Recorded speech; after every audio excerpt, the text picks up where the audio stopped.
Okie dokie. I think I'm live. So tell me if maybe I have to hold my mic closer or something because it's over to the side because obviously I'm in a new setup. First things first, let's pin. Nope, I can't pin my comment yet because I haven't even put out the invite. Okay, we're going to watch some clips.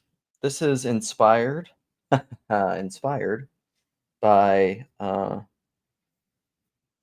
let's say T-Grog, let's say Anselman, let's say Phlebas. It's mainly inspired by Phlebas in this comment that he left this morning. What comment was that in? Or what video was that in, Phlebas? Oh, darn it. I haven't pulled that up yet. I thought I had pulled up all the pertinent things. Blast! Okay, I gotta do more work. Sorry, people. But essentially what this is going to be about, this is another PVK thing. So I made a comment on PVK's video, stories convey info that can't be conveyed by other means. So that's the title of the PVK. And I'm going to weave together a lot of things. This video is essentially on personal knowing and true epistemology, I would say, which is not really epistemology. True epistemology is ontology. Can we say that? And I guess this will get at Phlebas's criticism of me, which is he said that in one of my recent live streams, he said something like, holy cow, this computer struggles. Here we go. Here's the comment. We're ready to rock now. I'll start it. Let me share it. Present, share screen. Share. Okay. Look at it. It even got a heart from old PVK. So, and this is from the gospel seminar things with Jordan Peterson, and Jordan, and I've said this, Jordan articulated in this video something that I thought was better than he ever has about postmodernism. And maybe this is true of postmodernism, but he said the postmodern critique is that we see through narrative. And I don't think that's true. I don't think we see through narrative. I think that we see through narrative. And that's egoic intellect stuff. That's the problem of conflating the map with the territory, or not realizing that all models are false and some are useful. And I would say, so I said this comment, is it coming through? Yes. So I said, we don't see through a narrative, but we think we do. This is why phenomenology and experience per se must always trump ideology. And then right after that, Peterson said something at 25, 26, there's nothing but the text. Which is essentially sola scriptura. So a little bit in this video, I'm going to put sola scriptura on blast. And it's a comment that I made to T-Grog about him and Anselman were going back and forth in the comments. And it's so funny to me. I mean, it really is funny to me that he and Anselman, they disagree about which ideology, but I think they're both ideological. Because I think that... Are you laughing? Are you laughing? No. Oh. My wife's also here, so she's watching me do this. I'm not paying attention to you. She's not paying attention to me. She loves listening to me talk about these things. It's what holds our marriage together. That's not true. So, because when you root your faith in ideas rather than in persons, even if you say it's a person, but it's the idea of a person, it's like this line. What that makes me think of is like there's a John Mayer line which says, what is that song where he's just like, where he says like, he's talking about love and he says, do you love me or the thought of me? what is that song? Anyhow, he's like, me, you're the thought of me, you're the thought of me. Now I'm laughing. Now she's laughing. But that's exactly right. And this is why when you're talking about anything, you're talking about everything. Because that song about John Mayer is he's talking about Ian McGilchrist, it could be the writer and the elephant, Jonathan Haidt, the brain, the master and the emissary. All models are false, some are useful. They're all talking about the same thing, which is this, which is reality is the transcendently immanent thing in which we live and move and have our being. And if you have eyes to see, is present in everything. That's the sacramental worldview. Versus the divided world, where it's just like, this is sacred, this isn't sacred, good and bad, and you're separating things. And it's kind of like the idea of like, all roads lead to heaven, all roads lead to God. No, but God will be found on any road for those with eyes to see. And this is like what Stephen D20 has been talking about in all his recent videos about physics and math, T-Grog. So go check those out, which I have them linked in there.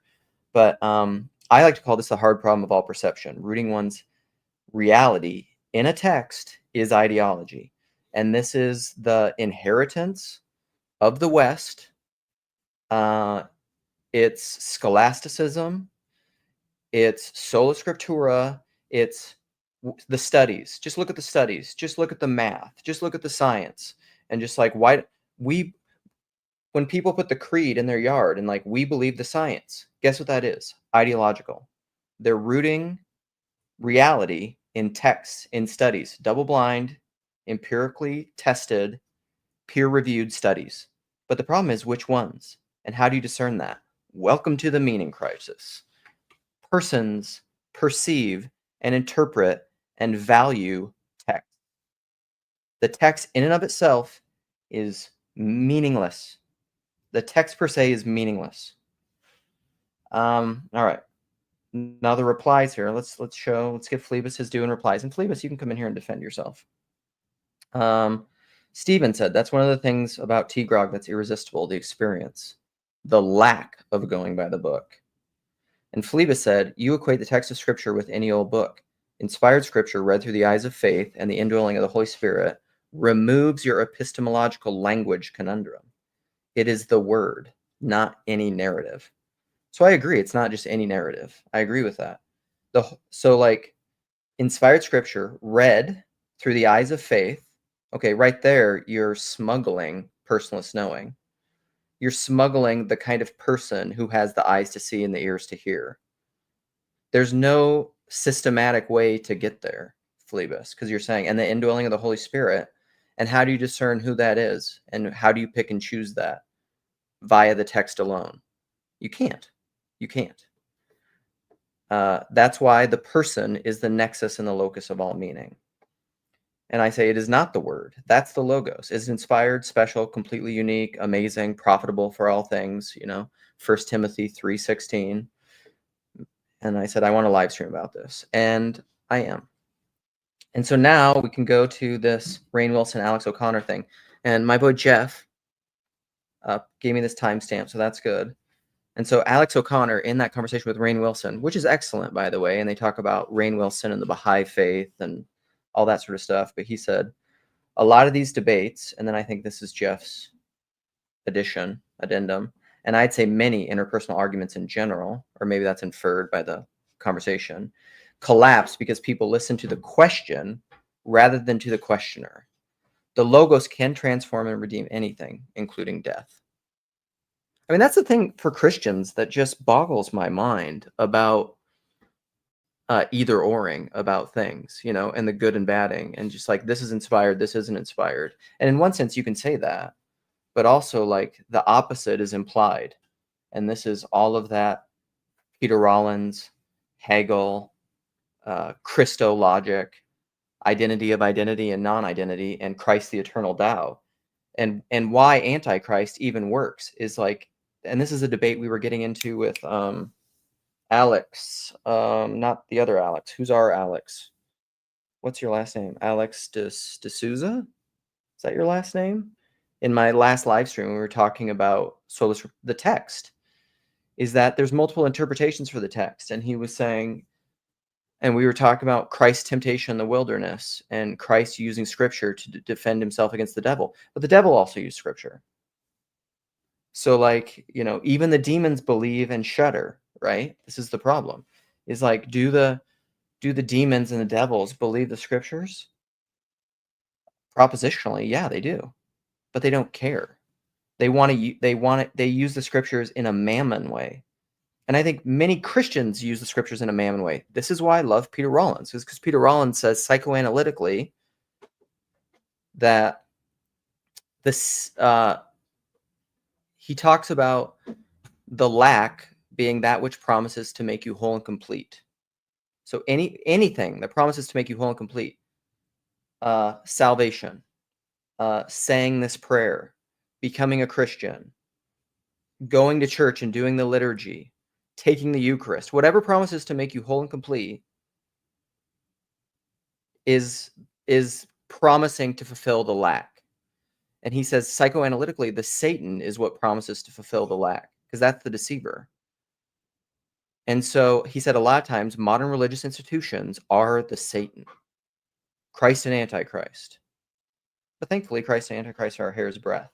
Okay, I'm in a bit of a manic state. All right, let's go to Alex O'Connor. Well, what? Well, no, okay, what's this comment? 22 replies. Here we got Anselman and T. Rogue. This is on the video. What is the spirit? I have it linked, I think, in the description. What is the spirit of new atheism? Says this to the churches, which, Paul, that doesn't even make sense. Your grammar's off. But Anselman, oh, I haven't shared it. Oops. I'm talking about things that you guys can't see. Here we go. Are we there? Are we working? Okay, let's go back.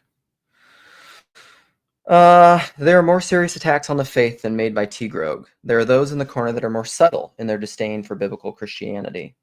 I'm not subtle in my disdain for biblicist Christianity. Any Christianity is going to be biblical. But this is like isms, absolutizing versus, or adverbial versus adjectival. I like the term, I would say biblical Christianity. I mean, it's redundant because all Christianity is biblical. Biblicist Christianity, meaning sola scriptura, meaning absolutizing the map without absolutizing Christ in me, the whole mystery of Christ, is, I'm not subtle about this. I would say that's idolatry. I mean, how's that for subtlety? I think it's idolatry. So, but like, here's the thing, is like, God saves idolaters. So we're all in luck. Such as those who allege the following kinds of things: that God is being, and for people who say that like I'm team winsome and team woo woo and like it doesn't matter, I just called biblicist Christianity idolatry. So like, that's not subtle. That's like very explicit and pointed and low agreeableness. I'm telling you what I think about that. But I think God saves sinners, people who miss the mark. So we're okay. I think it matters. Like when you mess up, it matters. But God is gracious and abounding in steadfast love. So we're okay.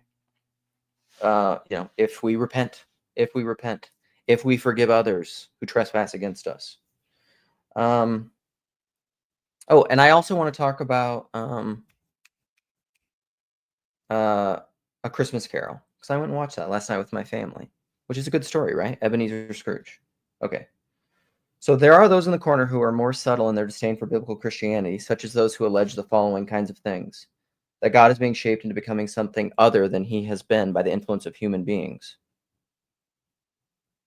I mean, again, you're like quantum God, quantum Jesus, that he is being and becoming. This is the debate between process theology and divine simplicity.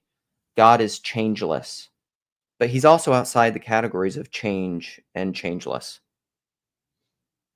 I mean, I think this is the implications of the doctrines of the incarnation. See, if you want more academic treatments of that, see Jordan Daniel Wood, Father John Bear, Greg of Nyssa, Origen, all people who are smarter than me and wiser, probably, and that God is being shaped into becoming something other than he has been. I wouldn't say it that way. I wouldn't say that he's becoming something other than what he has been, because again, that's an either or thing. That can by the influence of human beings, that God does things by which human beings can require him to ask forgiveness of them for, that God has no right to exclude anyone from his gift of eternal life in heaven, and must be held responsible for the wicked self-chosen alienation of God. Such ideas are proposed in the corner by those espousing or influenced by pantheism and occultism, the promotion of occult myths or Kabbalah, or the bungling creator God who must be repaired by human action, etc. This is an ongoing feature in TLC and is more in need of being corrected than the erroneous thinking of T-Grog. Did God need to become a man? Did Jesus fix things? The human being Jesus? Yes and no. I mean, come on. There's lots of replies. Woohoo. Nobody's saying that anyone's mother is a whore. Jeez. There's a lot of comments in here, but the comment I wanted to get at, you can read through them all, is, and again, we wage war not against persons, but against powers and principalities. In me explicitly naming anyone, I'm not condemning them. And I'm not saying that they are bad or irredeemable or anything, but I am talking about ideas, and I am talking about patterns of behavior and spirits. And so, like, the spirit that is, I can criticize a spirit that I think is animating someone without condemning them. And people can do that of me. And that's what allows us to have opponent processing and iron sharpening iron. If you don't do that, you can't do that. Okay, here's the text that I made. Yeah. So I said, you two are spiritually similar, T-Grog and Anselman, because I think they are. I think they're doing the same game. I think they are participating in the same spirit, which is objectivist, rationalism, textual-based epistemology. And I think they're ignoring the hard problem of all perception, which is what Stephen D20 is talking about on his channel, starting with physics. That what you see and hear depends a lot upon where you're standing. It also depends upon the kind of person you are. And that the infinite possibilities that you perceive, when you perceive them, the possibilities collapse into one. The wave function, Schrodinger stuff. Go listen to Stephen D20 talk about this stuff, because he talks about it better than me. Okay, let's go on to the other one. Let's go to the Rainn Wilson conversation. And let's make this all big and let's listen. Is this working? Okay, let's listen to this. And then I'll open it up and then I'll leave because I got to go for a run and get on with my life. But sometimes when you pay attention, you realize that they're actually asking something subtly different, or they're actually getting at something else. You know, a lot of these debates collapse because people listen to the question rather than the questioner.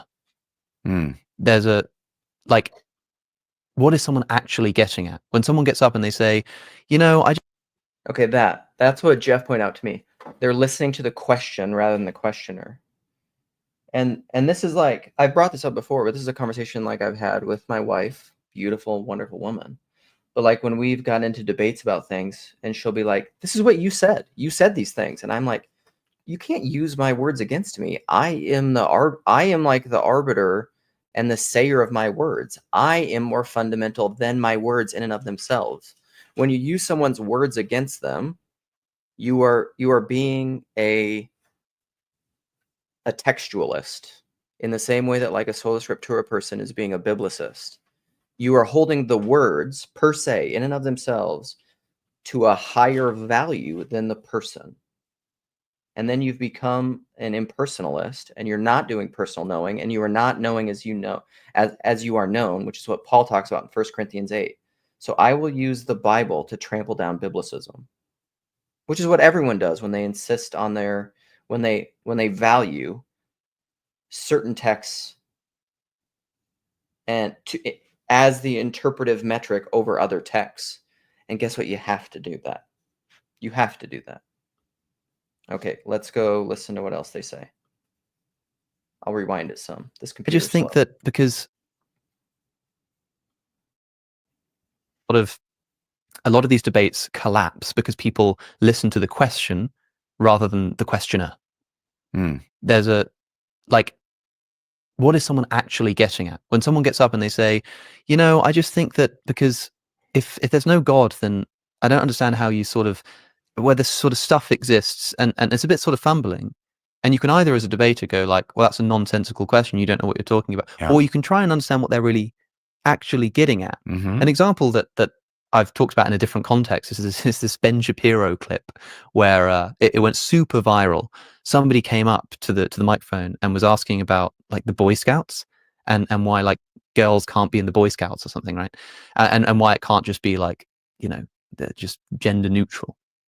And I think she asks the question, they Scouts. Yeah, sure, why not? You know, she asks this question like, well, like Ben says only boys can be in the Boy Scouts, and she says, well, where is that written? And Ben goes, in the name Boy Scouts, and everyone laughs and applauds, right? And it's this really funny, great moment, but in a sense, it's kind of really stupid because you know what she's actually asking. Yeah. She's not literally asking, where is it written in the rules of the Boy Scouts that only boys get? She means like, why is that the case? She means, where is it written in the law? What a great example. I like Alex O'Connor, and even in this video, I should go find it. There's some comment that someone said, I think it was the first comment. Oh, come on. Where are the comments? Redonkulous. What is happening? Is it because the live thing is up? Please give me the comments. There was someone who was criticizing Alex O'Connor because they were saying, I don't like this new whatever. I'm not going to be able to find it. But they were saying essentially like, I don't like this new Alex O'Connor where he's essentially not doing the gotcha stuff, where he's not like pointing out where people are wrong about things. He's not doing the thing Anselman and Tegrog love to do. And this is the perennial debate, the evergreen debate in TLC between those who want lower politeness, disagreeableness, and pointing out where people are wrong. Like, don't let people get away with saying wrong things. Like, point it out. Like, let's focus on it. Or do you focus on the thing behind the thing, which is what the person means? Because I would argue, if you want to keep focusing on the disagreement, you're inherently Protestant, protesting, and I'm kind of doing that, I guess, in this video, you know, ironically, focusing on the disagreement. I'm very Protestant in that. I was just talking to my wife about this morning. I'm just like, what's the point of focusing on the thing that you all agree about and doing like the groupthink and hurrah like thing? Let's focus on the thing that's wrong, where we disagree. Let's lean into opponent processing so that we can improve and get better. I mean, that's a lot of what I do in this corner. But like, it's very, this illustration of Ben Shapiro is so good because it's just like Boy Scouts, Girl Scouts. Like, what does the person mean? What are they trying to get at? It takes a little bit of emotional intelligence, EQ. It takes a little bit of empathy. It takes a little bit of active listening. It takes a little bit of dialogos and reciprocity where you are really attending to the other person and just being like, what do you want here? What are you trying to get at? Versus playing the rational gotcha game. Okay, let's go back to Alex O'Connor, and then I'll open this up, and you can come in and affirm me and validate me or disagree with me. I welcome both. Rules, and Ben goes, in the name Boy Scouts, and everyone laughs and applauds, right? And it's this really funny, great moment, but in a sense, it's kind of really stupid because you know what she's actually asking. Yeah. She's not literally asking, where is it written in the rules of the Boy Scouts that only boys get? She means like, why is that the case? She means, where is it written in the law of the universe? You know, Mm-hmm. and it just came out wrong. She said, well, where's that written? It's written in the name Boy Scouts. Right. It's very funny. But well, what so she's much actually of what happens on YouTube is, whether it's political or religious, is kind of like you have, you know, it's a lot of like the Charlie Kirk kind of thing of like, let me take this doofus liberal college student, you know, with patchouli and Birkenstocks, and they're asking this question, and I've rehearsed my answer 1,000 times, and I'm gonna come on, I'm like a ton of bricks, you know, and it's great media, it's a great show, it's like the Jake Paul boxing match, but it doesn't illuminate anything. It isn't a real conversation. And we know that because people have historically been attracted to the sort of destroys things, right? And it's hard to remember that there was a time where that was done, like, not ironically, where these titles like, you know, X gets destroyed with facts and logics and all this kind of stuff. People do it as a joke now, but there was a time when that was sincere, and that was like a real sort of sentiment that people were trying to latch onto.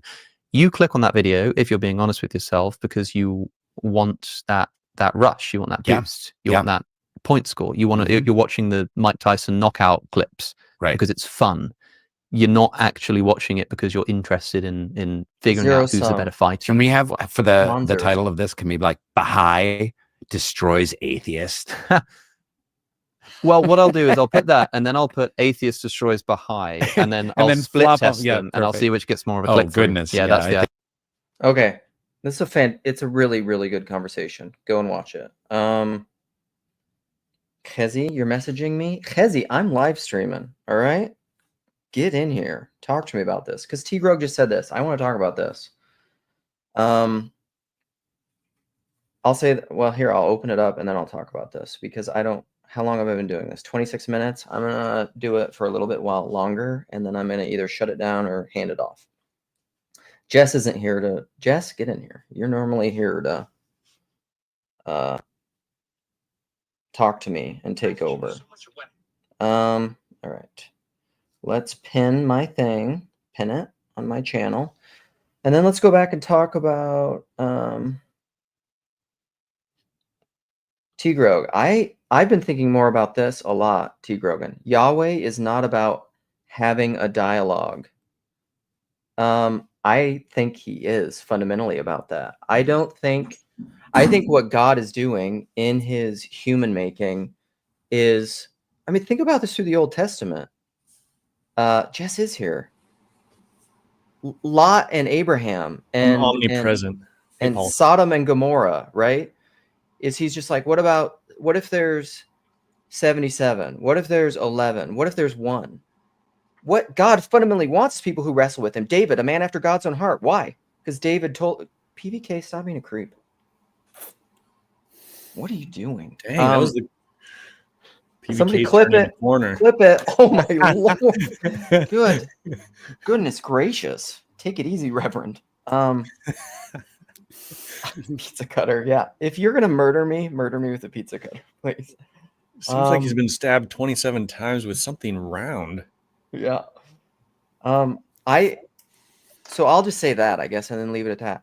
I think fundamentally what God wants is for people who wrestle with him, who say what they think, who maybe disagree with him, because guess what? That's people who are simultaneously committed to him and the relationship and humble, but yet who say what they think and say if they disagree with him. I think that's what God wants. Hi, guys. Hey, Tell me Alan. what you think. Hey. That's why T. Grog's around. Yeah, I mean, he's going to compete with William Branch for the #1 commenter. Also, I want to say, Anselman, please don't be hurt by this. I love you. Okay, I love you, but I can disagree with you and love you. T. Grog reminds me of this guy in our Sunday morning men's Bible study. He's an older dude in his 70s. Fascinating character, because he basically believes in predestination in a very strict sense, and he believes in, well, some other things too, but every Bible study he brings up the Nazis He brings up people with birth defects and mental problems. He was like a special education teacher for a while. PBK is like just trying out all the stabby things. It's also like that. Who was just talking about that recently? Who's the famous British atheist? Well, there's many, but Stephen Fry, right? Mhm. And he's just like, if I see God someday, it's the problem of pain and suffering and like eye worms and little kids. And he's just like, if I see God, I'm just gonna be like, fuck you. You know what? Yeah, I think God wants us to be honest. for sure. But what's funny about this guy in our Bible study is he is completely unhappy. Like he's a firm believer in, I'll just blanket statement, Calvinism in a very sort of very strict sense, and he is not happy about it. He is he's maybe an honest Calvinist. It's funny because I'm like, this doesn't have to be the case. He's like, I don't see any other way out of it. What about Judas? He brings up Judas all the time. He's like, Judas was predestined. It's all a show.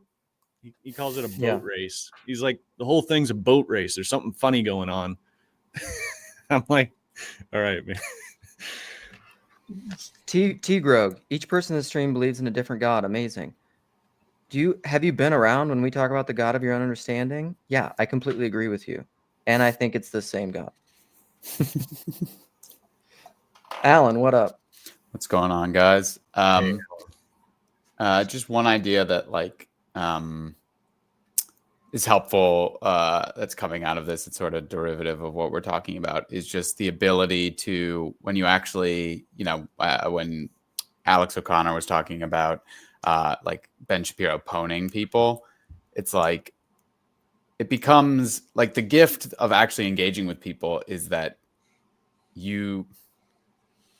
it breaks down the idols of like, well, all of life is like, when I get to university, I just need to make straight A's, and then I just need to get, the banking job, and then this. Like, you cut away so much of life because you're like, well, everything can be condensed into known quantities, and then I just have to optimize along the path that I want to optimize along. Whether that's like, I want to be an investment banker and make an infinite amount of money. I want to get as many dates as possible. I want to be perceived as the smartest person in the room. And it's like, so much of, living in New York City is people who are here because they're like, I want to optimize. This is the place to become the most famous fashion model in the world. This is the place to make the most money in the world. Yeah, that's why I'm here, to be the most famous fashion model. I just got my long sleeve polo from Banana Republic. So, One time I wasn't a model, but one time I attended a New York City model Bible study, where all these Christian models gathered to have Bible study together. Oh, that was lovely. That was probably a really fun place to be a fly on the wall. I was never a dancer, but I would have never been able to tell. I had to do dances when I was a part of an evangelical dance troupe when I was a kid. Okay, I want to just highlight one more T-Grove thing before I leave. Oh, I so want those videos to emerge. They're out there, Paul. They're out there. So this, God of my own understanding equals God of my own imagination. Yeah, now read George MacDonald's essay on the imagination. Yeah, this is a disparaging of the imagination. I will not have it. You could also say that the Logos in Jesus is God's imagination, and we exist within the imagination of God. T-Grog, you have just like it's like, are you smarter? It's like, get Jeff Foxworthy in here and just like, are you smarter than a fifth grader?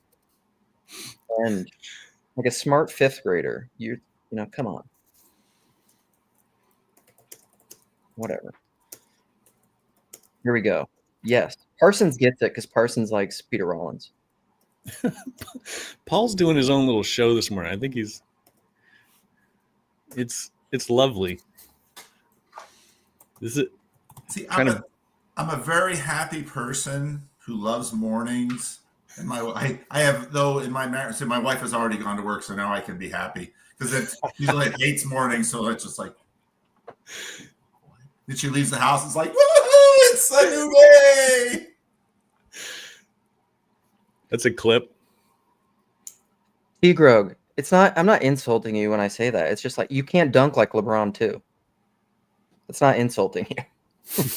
You know. I mean, what do you? Come on. You want me to put on like kitty gloves when we're having an intellectual conversation? You don't want that. Okay, Jess, bring the nice. I've been too mean. I've been too unironic and unwinsome this morning. I mean, everyone's all right. I love T. Grog. I love everyone. I love Thank Alan. you. I love Paul. I think everything's perfect. We live in the best of all possible worlds. Well, I just got back from Franklin, and it literally is perfect. Nothing bad ever happens in Franklin, Tennessee. Yeah, there's no evil thoughts. You're not allowed to have them. So I just got back from there, and we should all just move there and be perfect and shiny, happy people. So Nice. I do have to jump to a meeting, but yeah, I've seen the promise. I've seen the world to come, and it's called Franklin, Tennessee, and we'll all be happy, and there'll be no homeless people or sick people there. So, wow, That's good. That's good. Bring some of that magic to NYC.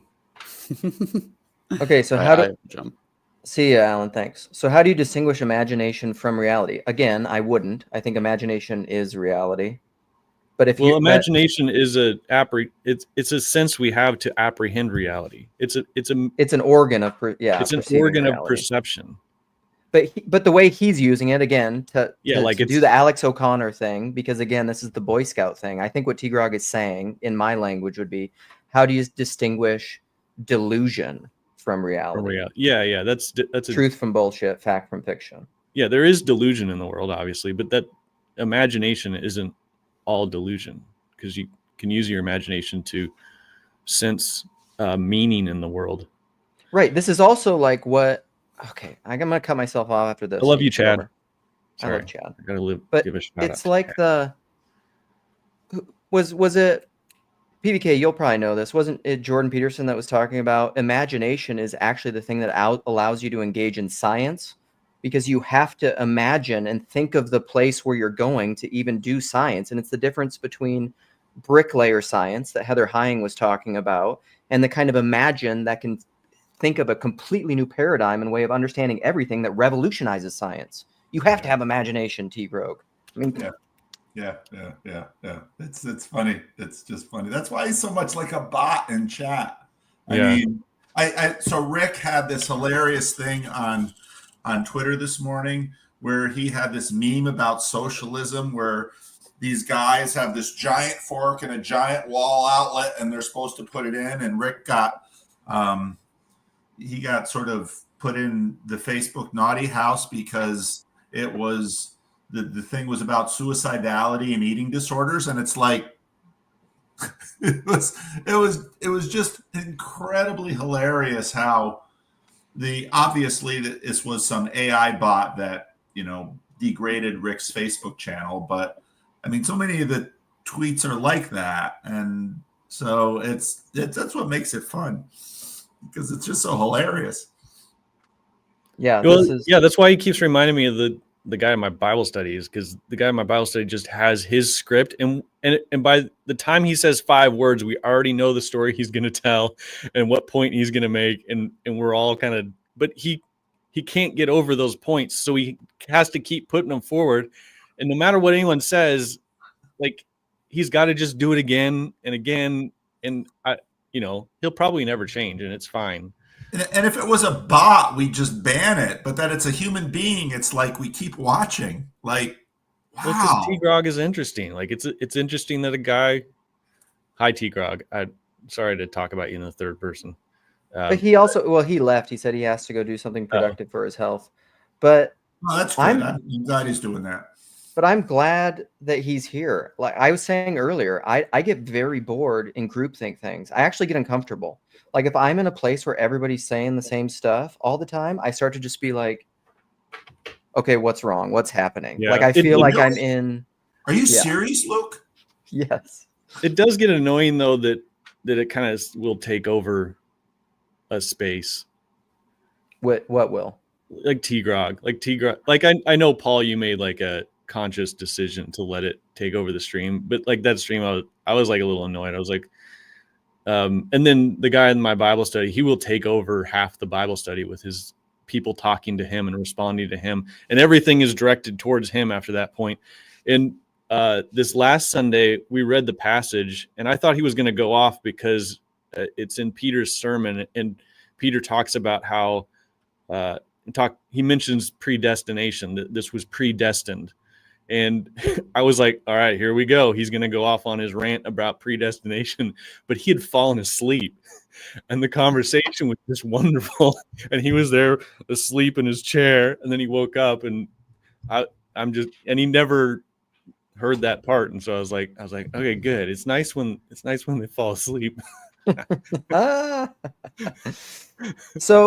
So I'll say this, and then I'm really gonna leave. Mark, sorry that we're passing in the night. Yeah, because I always feel the pressure to leave, and my wife's here today, so it's more pressure. 60 seconds, Luke.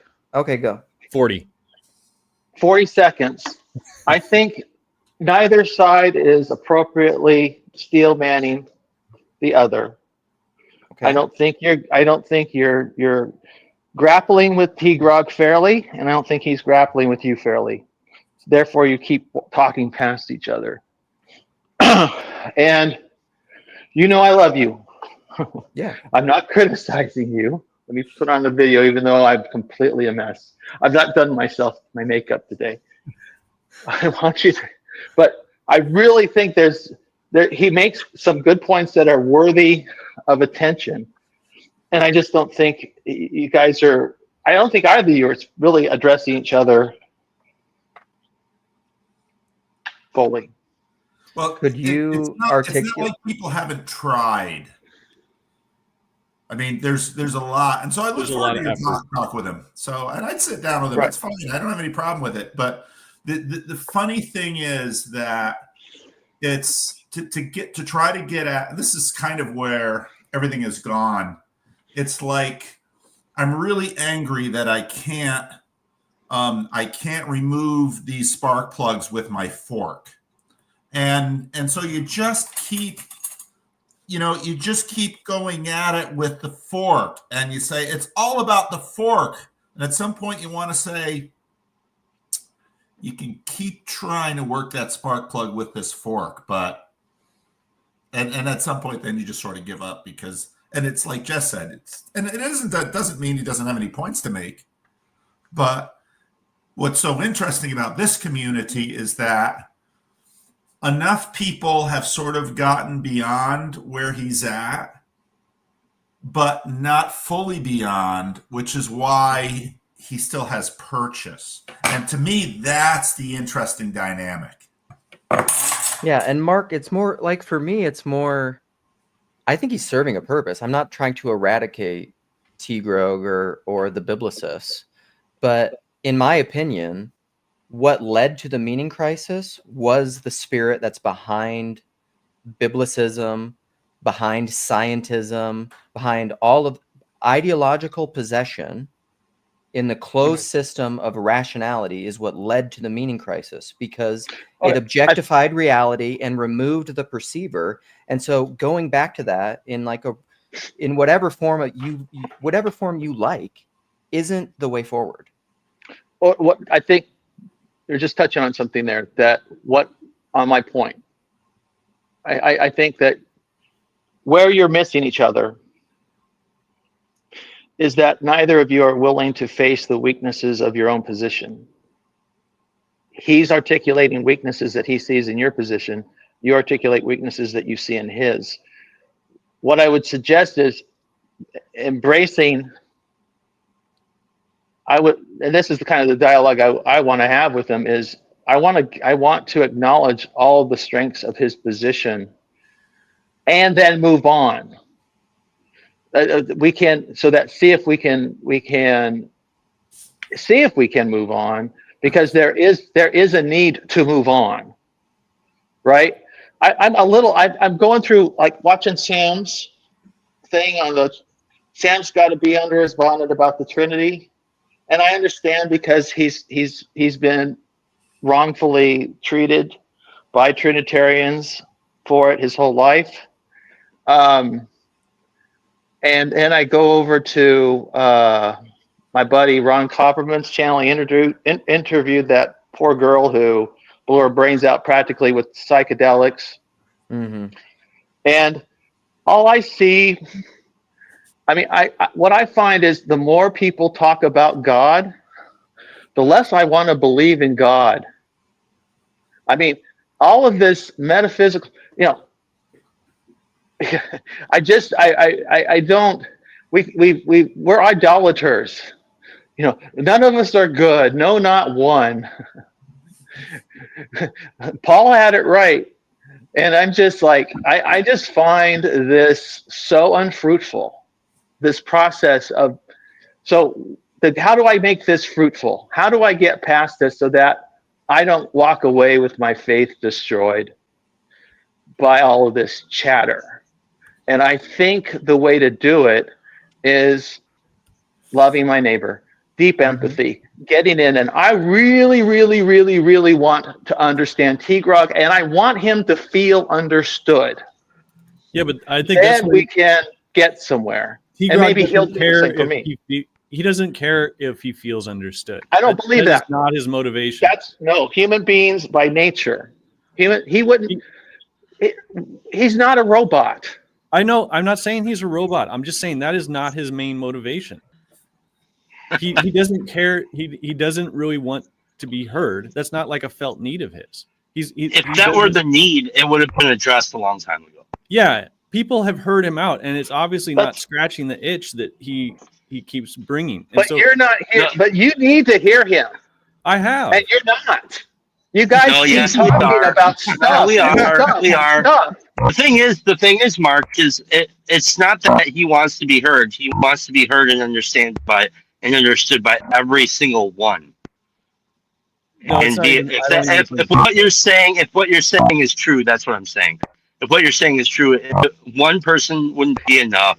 It would have to be each and every one of us, and we'd all have to abide by a certain creed of the T-Grog Church of Masterful Faith, and it's just ridiculous. He wants to play a different game. He wants to wrestle. He it's banter. It's not. So it's kayfabe. Yeah. It's kayfabe. Yeah, well, it's the difference between... But I don't know that motivation, and I'm not convinced it is, and I'd like to know more. So I want to talk to him. So hopefully he'll make contact with me. I did my best to communicate. I mean, you and I have had similar differences about things that we've talked about that are contentious, and we're unwilling to be moved by those out of our position on either of those things. And does anyone here know the meaning of the word profillant?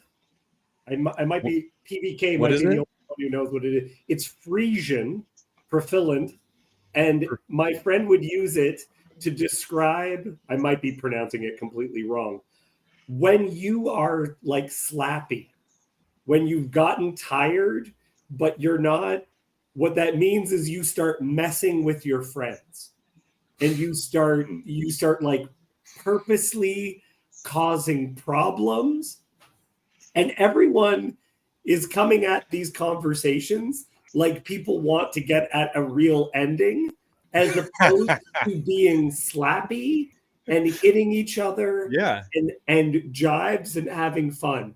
A ton of the things I say to my wife, right? No, perfect example. Does anyone actually think that Paul wants to stab us? Yes. Right? Paul just did the motion of stabbing us. If we took him serious in that action, we would be ridiculous. Right? Yeah, but that, again, there's like the story from, there's no story from nowhere. I mean, because like I've played this mode with my wife that you're talking about, where I was kind of giving her shit about her what do they call that that you can't breathe, asthma.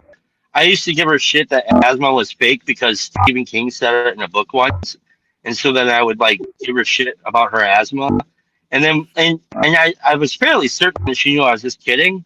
Well, one day she just wasn't in the mood for it. She got really fucking pissed.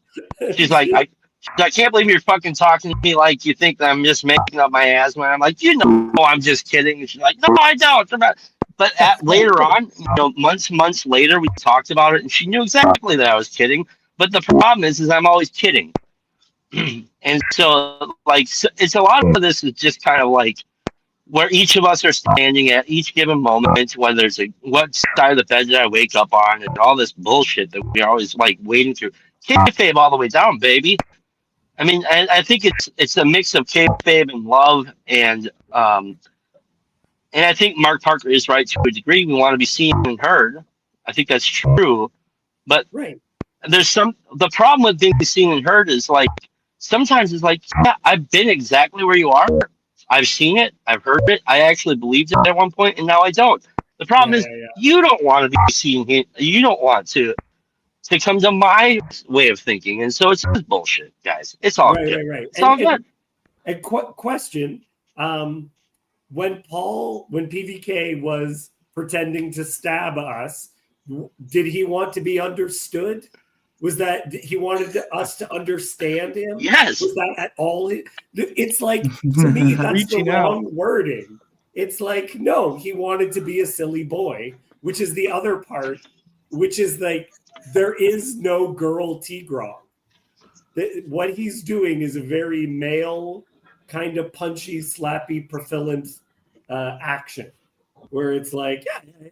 And that's also why I think people like Food Truck Emily get so frustrated, because it's like, wait, why are you guys trying to why are you addressing the arguments like he means them? Right? Yeah, well, it's a very feminine medium, though, guys. It's a super feminine medium with YouTube.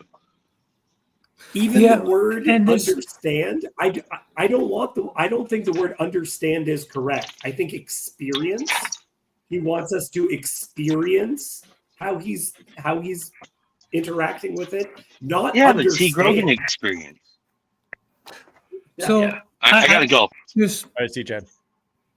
There's something I want to say.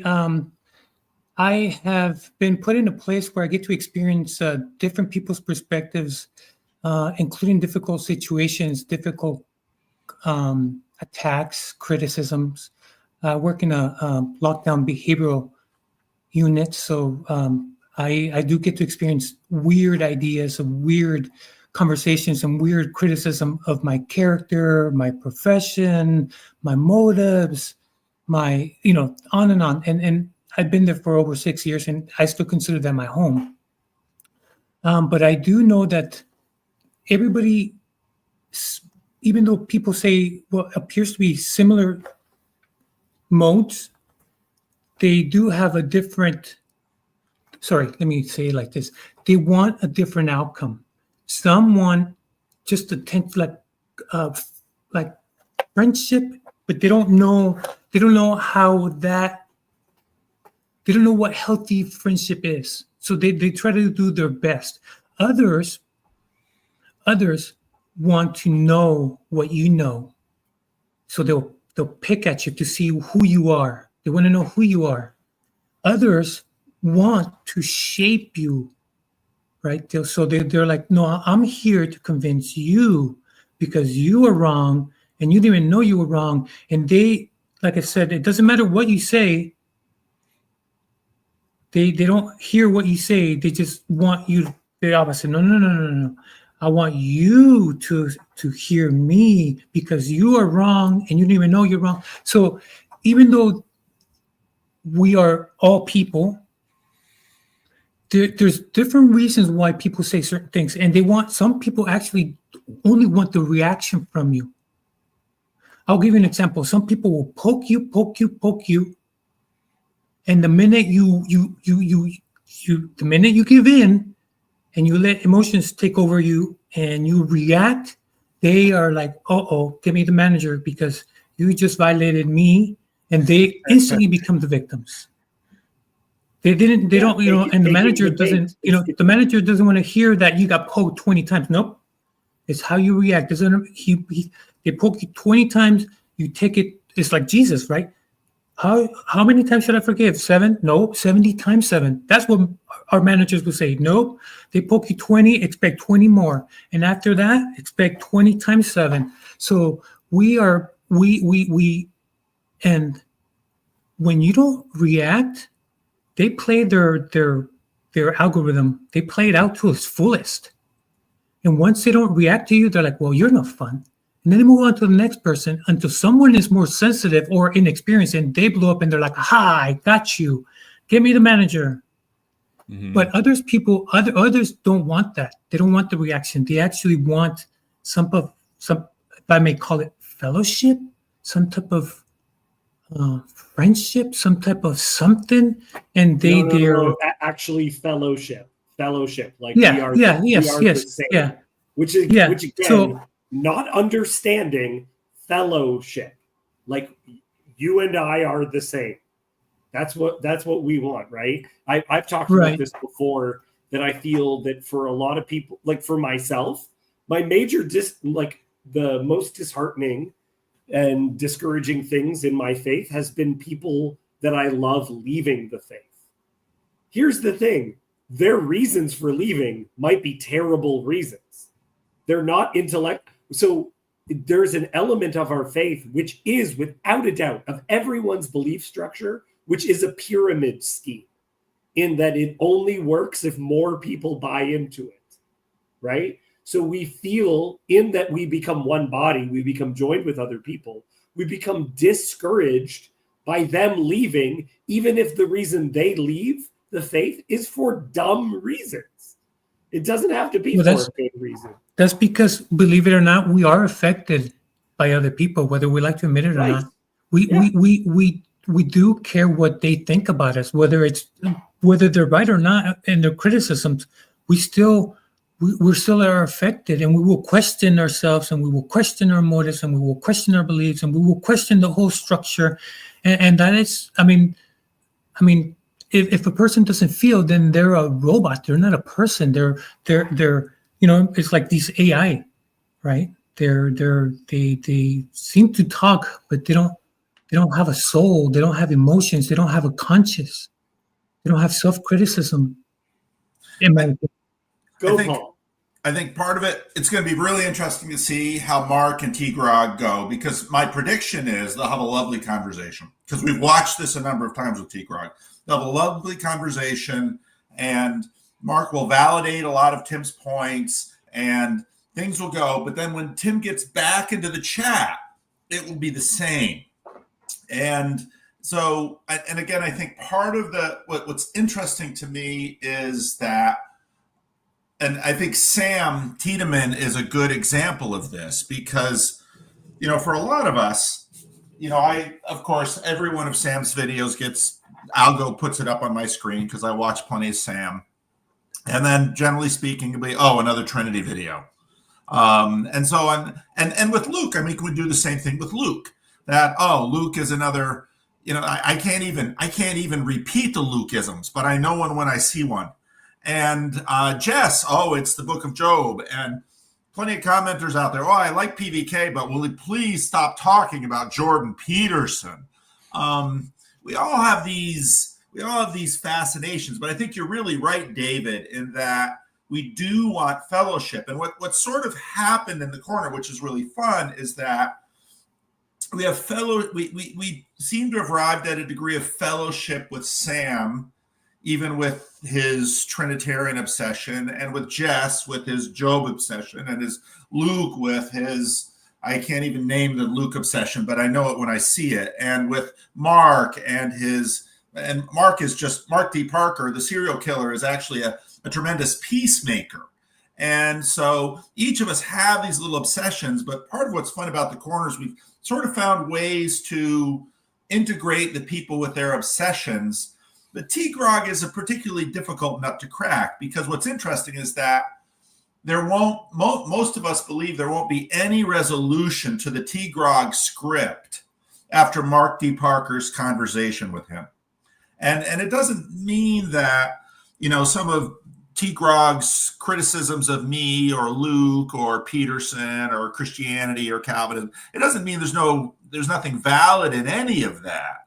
But as you know, Food Truck Emily and Upcycle, some people are just tired of that game. They're tired of, you know, as Chad, and I think Chad has a particular sense, a particularly evolved sensibility to this, as somebody mentioned in the comment section, because you see this a lot with, you'll see it a ton in a 12-step program, because we all have our little stuckness, but some people's stuckness becomes a really big problem in their lives. And it doesn't mean they can't go to work or they can't manage money or anything, but they, just like Jess said with this person in the Bible study, their stuckness in a particular point is really getting in the way of having the kind of relationships that they actually really want. And so what's been interesting about the corner is that many of us have our own little stucknesses, but we've also sort of found a way to have our relationships with one another to the degree that we can laugh with Luke about his Lukeisms, and people can laugh with me about my crazy things, but we can still actually get beyond into a meaningful. Sometimes I watch some of Sam's stuff and I think, Sam and I should really have a big video about the Trinity together, about why I believe it and, you know, he doesn't. But we don't really get after why I believe it and what he doesn't, because everyone imagines that, you know, and this is the rationalist game. I mean, I finally said to T. Grog on Twitter this morning, I said, you know, there's this little saying that basically says, you can't reason someone out of a position that they don't hold rationally. And he kind of threw it back at me like, aha, see, you too. And it's like, yeah, that's the point. We don't hold any of these positions in terms of the rationalist dream of how to arrange human commitment and cognition, because that's not how we work. But people don't realize that that's one of the things that Reformed theology is trying to address. Yeah, is that like people find it so insulting, but its insinuation is that you do not merely hold your opinions because you rationally came to them. Right. Well, what would the world be without boundaries? I mean, what would the world look like without boundaries? It's 2-year-olds trying to do their thing. Take 20, 40 2-year-olds and no boundaries, and everybody want what they want, and everything's right in their own mind. And what do you have? Well, I don't understand the connection between the rationality and the boundaries, Alex. Yeah. So this is what I'm saying is, and this is where, thank you for how I'll explain. We all seem to think that this. Remember, we could all be wrong, but we all have this mindset of, I know what's right. I know what's right. And this is the boundary. And I want you to adopt my point of view. Therefore, I want you to adopt that same boundary, and don't break that boundary, because then you're going to, and they can't let go of that bone, because they seem to think like, no, you're wrong. Let me show you how you're wrong.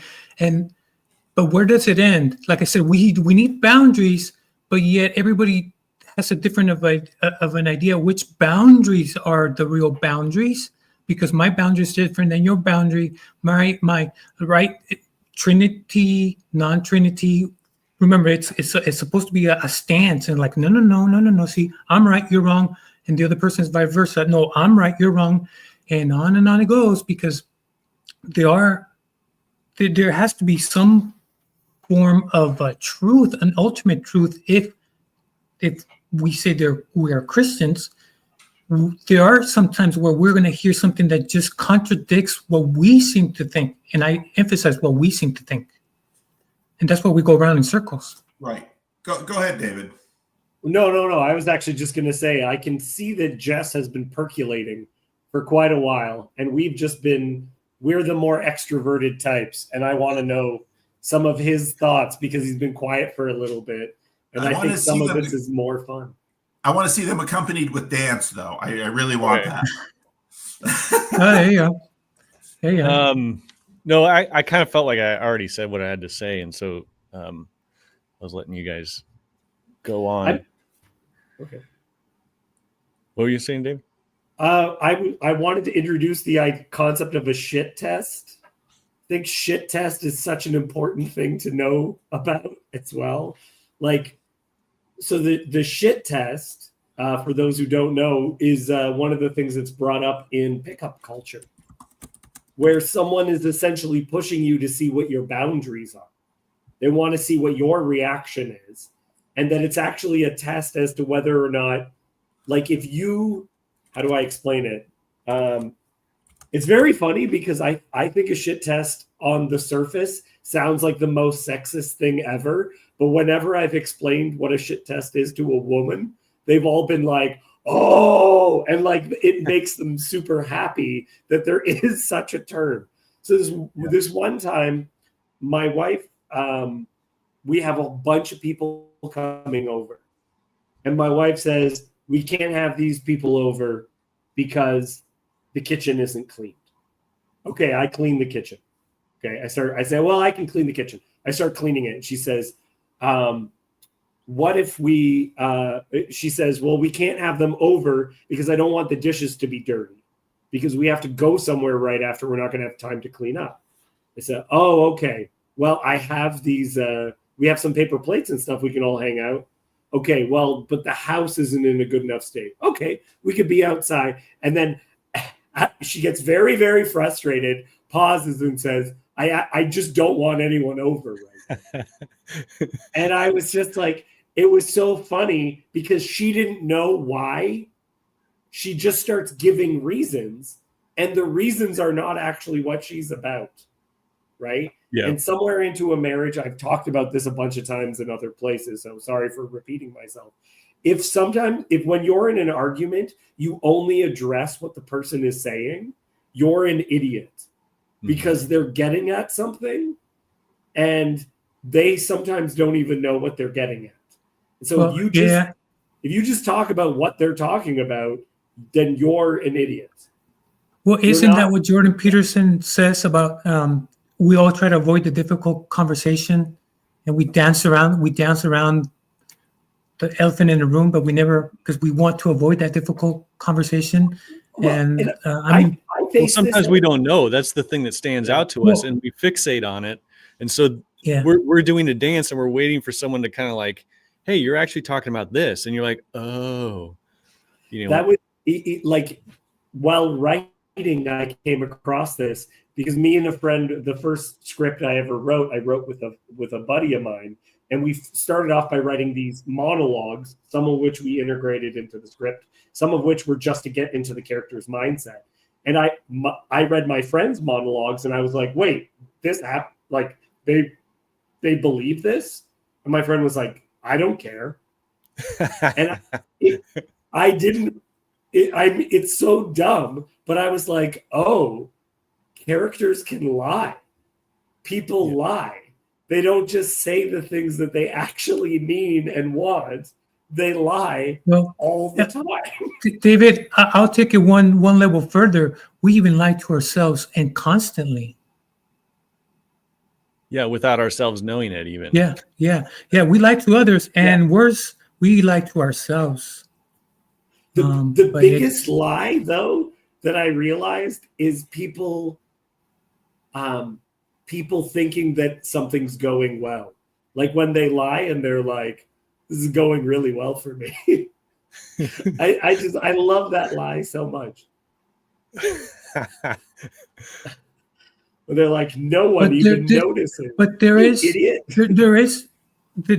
need for, because people often wonder, like, why can't you just be friendly when someone wants to have you? Why don't you just give in, right? Why don't you just be the bigger person and just say, okay, I accept your point of view, and from here on out, I'm going to adopt that point of view, right? As if it was a non-trivial thing the people that are giving you the advice, like, why don't you just give in? Why don't you compromise, right? And sometimes those two ideas might be trivial and sometimes not so much. And I'll give you a historical example. Martin Luther, I think we all know it, whether we're Protestant or not, right? Whether we're Catholic or in Orthodoxy, we all know who Martin Luther was. And he was in the Catholic Church, and he had the option to yield, to give in. After all, he was not the leader, right? He was pushing back. He saw something that's like, I don't like this. I don't like where this is going. I don't like where this has been. And should he have yielded? How different will the world, how different would the world be if he would have been like, I don't want to rock the boat. I should compromise. I should give in, and I should adopt this concept, this reality, which I don't like, but I don't want to rock the boat. My world would be owns different right now. My friend owns a pair of Lutheran socks. They say in German on the bottom of them. He bought them. He bought them in Germany, and they just say, "Here I stand. I can do no other." We might still be going to church and hearing it in Latin, even though we don't speak Latin. That's the kind of world that could have been maybe. Frankly, I don't think we would understand it any less if that's what we did. I think we don't know what we're talking about. What I want to know is why do we think we're any less depraved as Christians than we were before we became Christians? Well, why are we any less slaves to sin because we're in the church? The difference is we have a new leader. Before Christianity, my leader was my sinful nature and my sinful prompts, and simple prompts were given, I followed. I'm sorry, Alex, let me push back just a little bit. There's only been one leader ever. Well, you just didn't know it. Yeah. Yes. Thank you for that clarification. You're right. And there's only one leader, but I chose to ignore his prompts over my sinful prompts, and I'm like, I'm doing this, and I followed the cue of the sinful prompt. I ran that program. Sinful temptation. But it's just let's run that program. I'm sorry. Let's run it. I have to interrupt no more because now in Christianity, I can hear both, and I choose. Now I get to choose to a degree. And even when I so disagree with everything you're saying right now, because you're more than welcome to disagree. And this is part of the trying to figure out what people are getting at. I'm more on Mark's side right now. Is that like Jan God? I love Jan God, and I like the way he's trolling. And I have friends who are atheists who I kept longer than friends who are Christians, because there are friends of mine or like people that I knew who were Christian. Like, has no one ever met a youth pastor who's just in it for the girls? Like, are they born again? Well, exist. And they might say everything they say. I might agree with their theology, but I completely disagree with what they're actually getting. By their fruit, I think we got the advice of by their fruit you will know them. Not by the words. By their words you will know them. That wasn't the teaching. The teaching was by their fruits you will know them. Yeah, I know atheists with better fruit. There you are. Yeah. But there you are. And guess what? The good news is that I'm not going to be their judge, and neither any of us. We're all going to perish. This is what I was saying in the other live stream, that 300 years ago, we had a ton of people that were on all different camps: atheists, non-atheists, Calvinists, non-Calvinists, Protestant. It didn't matter. Some that believed, some that partially believed, and guess what? They all perished. Now, if you say there is no judge, then all Christians are like wasting your right. If Christ didn't rise from the grave, we're all wasting our time, says Paul in Romans, or somewhere in there, right? So Alex, eventually, if they're doing it for gain and not for Christ, eventually, we all are going to be in front of Him. So I want to use this as an example, because I don't know, Alex, if you actually want to have a conversation right now. Why do you say that? Because would you like a different answer than the one I gave? No. It's not. You want to choose an answer exactly for me? What I'm saying. This is the example that I would actually use. Is that I want to hear what Jess has to say, and I feel I have to interrupt you in order to hear it because you're ranting. Oh, okay. And so, well, I'm not opposed to giving the floor. I'm okay with that. Because I don't know what you're getting at, and that's part of it. Is like it's okay if you don't understand my answer. That's okay, and I get the answers, but I don't know what you're getting at. You're right. Let me. Sorry, I must have been speaking in Spanish, but that's okay. Let's hear what Jess has to say. Oh, oh no! I feel like I'm in the middle of like a fight and like. Well, no, it's okay. No pressure, Jess. No pressure. Here's what I was. I'm under the impression that I'm not letting you speak.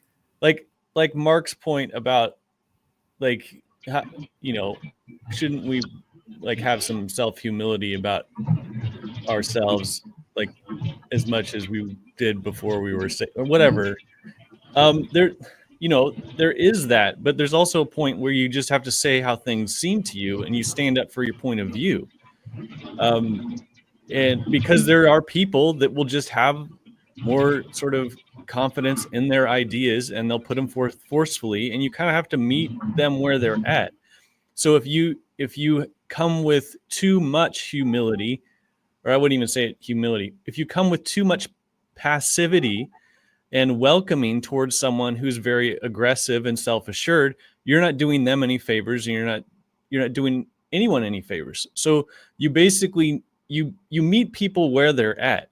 If they're very self-confident and very assertive, unless they're like very immature in very specific ways, you can basically dish it out how they dish it out, and most of the time that will be received approvingly. Like, David, I like what you said about the shit test, because at some point you say, I'm not putting up with any more shit, and then they go, then they laugh. That's what the mature person who's dishing out shit does. Yeah. The immature person will like say, "Oh, get me the manager." Like, that's the immature person. So, but automatically you can decipher like what category someone is in. Is like someone who laughs after you stop putting up with their shit. That's a good person. Ultimately, I feel like the person who calls the manager, that's a bad person that you can't engage with, and on, you have to basically just point out to them, and hopefully they can understand. You'd be like, do you understand that I'm treating you like you're treating me, and you are offended and you are beside yourself because you can't take it?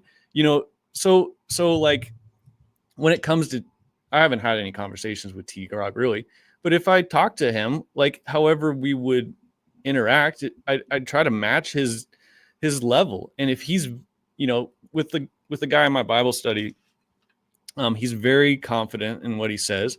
And so then I'll say something confident back, and then he'll say something like, "You're a Laodicean Christian. You're lukewarm." And I'm like, "I don't think I am. Like, prove it." And then he'll just like laugh at me, and then our conversation ends and we see each other next Sunday. And it's kind of like one of those things where I'm like, I don't necessarily like approach him to have these conversations, but he's welcome here. And, and then also that's just the way he is. And it's something you kind of have to put up with while he's around a little bit. And if he's, I don't know, there's my little rant. Well, and the reason why is because sometimes there are trivial things, right? The what? But the thing about T. Grog is these are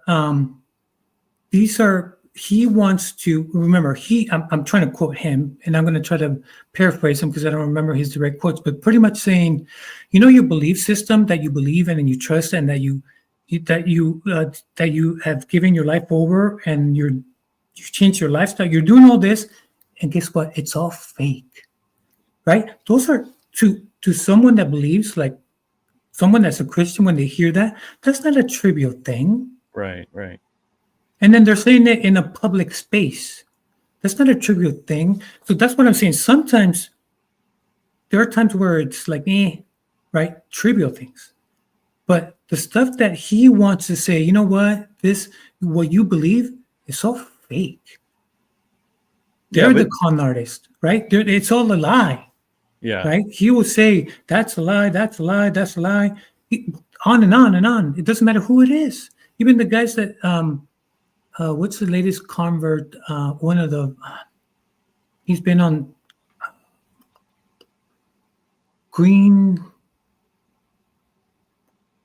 Jordan Hall. So Jordan Hall, he's just like relentless, just criticizing his conversion. It's like he wants to tear down everything that's sacred.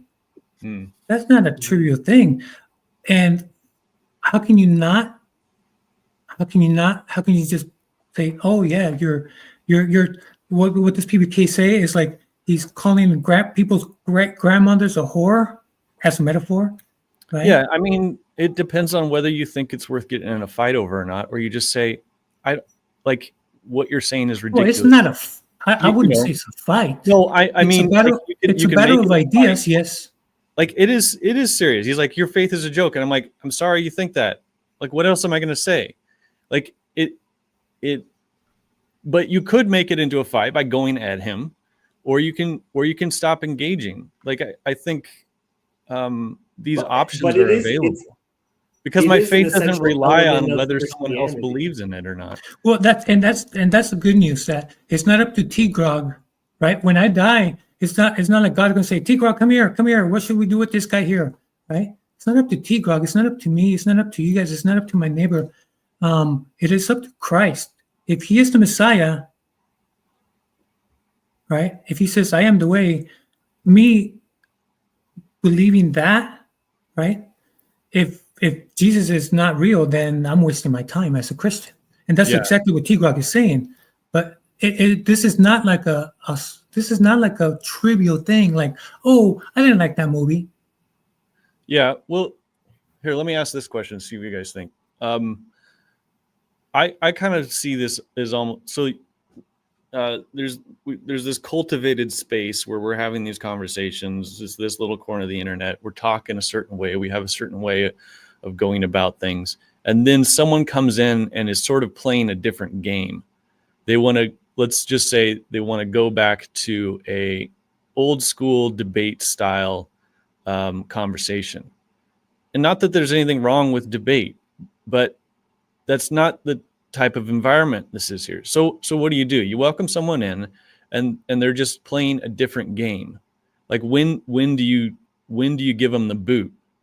Like how many chances? Like give them some chances. Right. Talk to them. Yeah, you're trying to play chess and they're using checker rules. Yeah. Yeah, but at some point you're just like, you are ruining the space, and this is where you have to like protect something of value. So not everything boundaries will develop into battlefields, because we want gardens as well. There's a battle. There are places for battlefields. But we would like to have gardens as well, and we can't necessarily have both in the same area. Like I said, boundaries. What are the boundaries? Right. Is there boundaries? Is there guidelines? And then you need battle lines to protect your garden. So something like that. The world is a magical place. The world is unique because we. Right. We all have our own little worlds, and we all see what we want to see and believe what we want to believe. And sometimes we're right, and sometimes we're wrong, and it is a very interesting place for that very fact that we're all different. I mean, go ahead. No, I was just going to jump in and say, like, if example, I'm just using an example of maybe there's somebody who like has gone through deconstruction, and then let's say they go to a group like this, and then they're like, well, holy shit, you guys aren't even questioning the God that I rejected. You know what I'm saying? Like, they're like, I might even not even need to go down this route. And that's like, I've created this whole new world now. And now you're not even going after the God I completely, gave up on. You have this other image, and like, I can't accept, you know what I'm saying? They closed down the conversation in that way that, might have,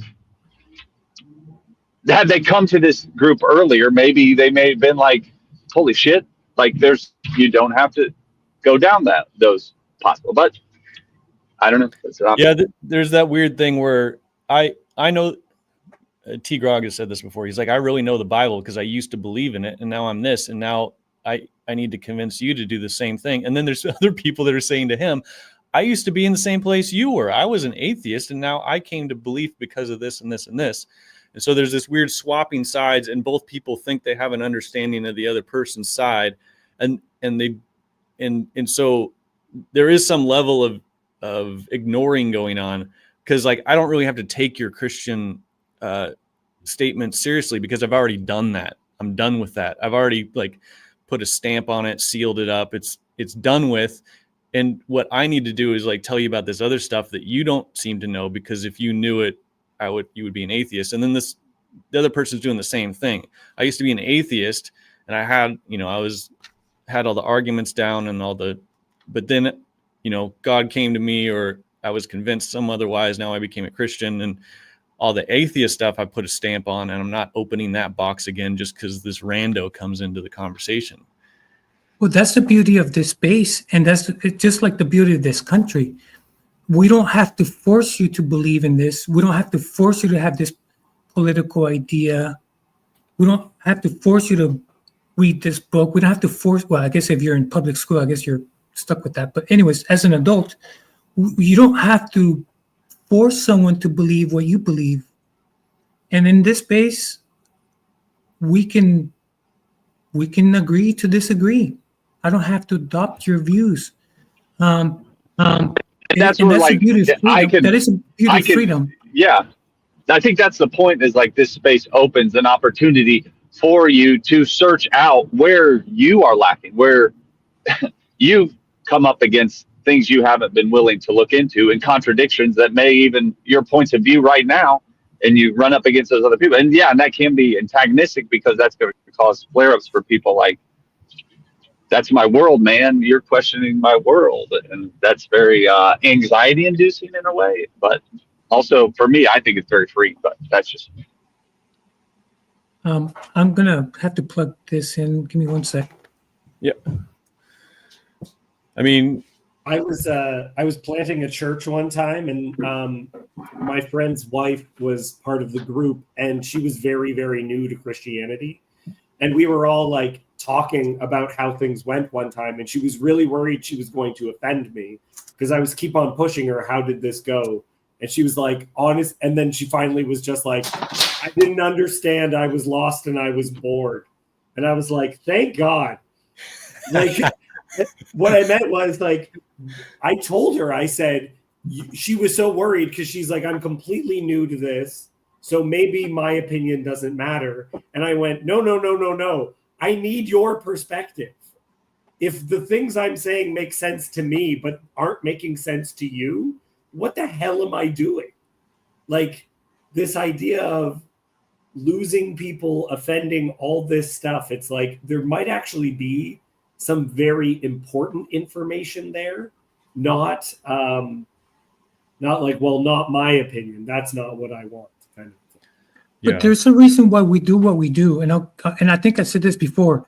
We first get this experience of trying to, and I'm going to say this, but please give me a minute to explain what I mean, where we want to control and change other people. And we want them to see the reality that we perceive as reality. And I'll give you an example. I'm a parent, so we first begin to see this in the terrible twos, where the child is already becoming an individual, and the favorite word is no. and they want to play with knives, and they want to do this, and they want to eat dog food, or they want to do all this stuff. And this is the first time that you're like, holy smokes, I got to do something about this other person. And how do I get to change them, right? Because you remember, this is where we're forced, well, by and large, we're forced to do something about somebody else, where now we have to control their behavior, control that. We have to find a way to explain why, right? Because they lack the life experience. And sometimes, I mean, I can testify for myself. I took a long time to mature, and my wife will probably say, well, Alex, I think you still need to mature some more.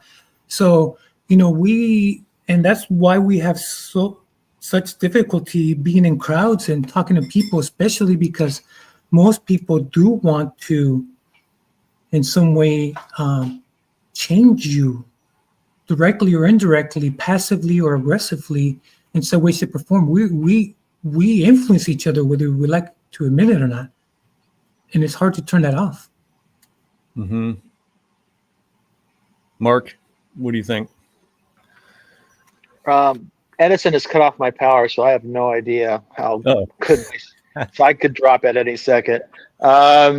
Just hopefully, Jess, you don't feel hurt or injured or offended by how I talked earlier. No. Sure. I understand you, Mark. There's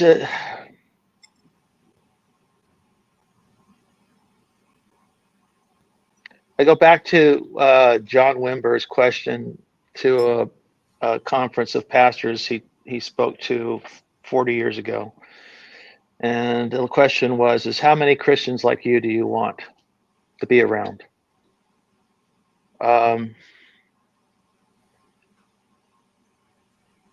It's really a good question to meditate upon. I won't really add to it. Let you guys just mull it over. But what do you mean? Like in a good way or a bad way? Is he asking that? Do you want a church that looks just like you? No, I mean, I'm saying that to myself too. I mean, that's a question. I don't want a church that looks just like me. That's a nightmare. I mean, I need you all to be yourselves, but we all need to be ourselves with, it's Micah 6:8, with some humility, with some understanding that we don't have the full picture. This is what I'm finding. I'm really discouraged. I mean, I went through this last night. I guess I bounced around through several different corner videos. Like I said, the interview that Ron did. It wasn't the interviewee. It was my buddy Ron's position towards the interviewee. It was. I love Sam, but. The thing is I completely empathize with Sam's interest and pursuit of the subject of the Trinity, but I'm not getting what's communicating to me is less scholarship and more about these all of this stuff is we are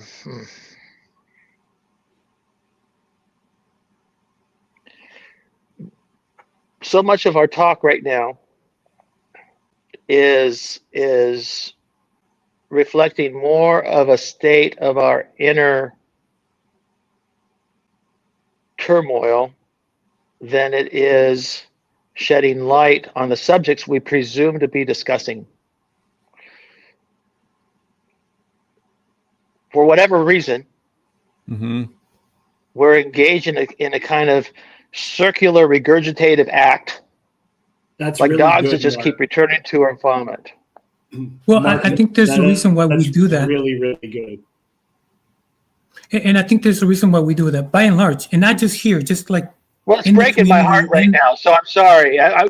It's making me profoundly sad, and that's for me to work out. That's my shit. Well, so Mark, this is what I'm going to say. So I'll give you an example. So when we, let's say we get invited to a dinner by a friend to meet the friend's friends, right?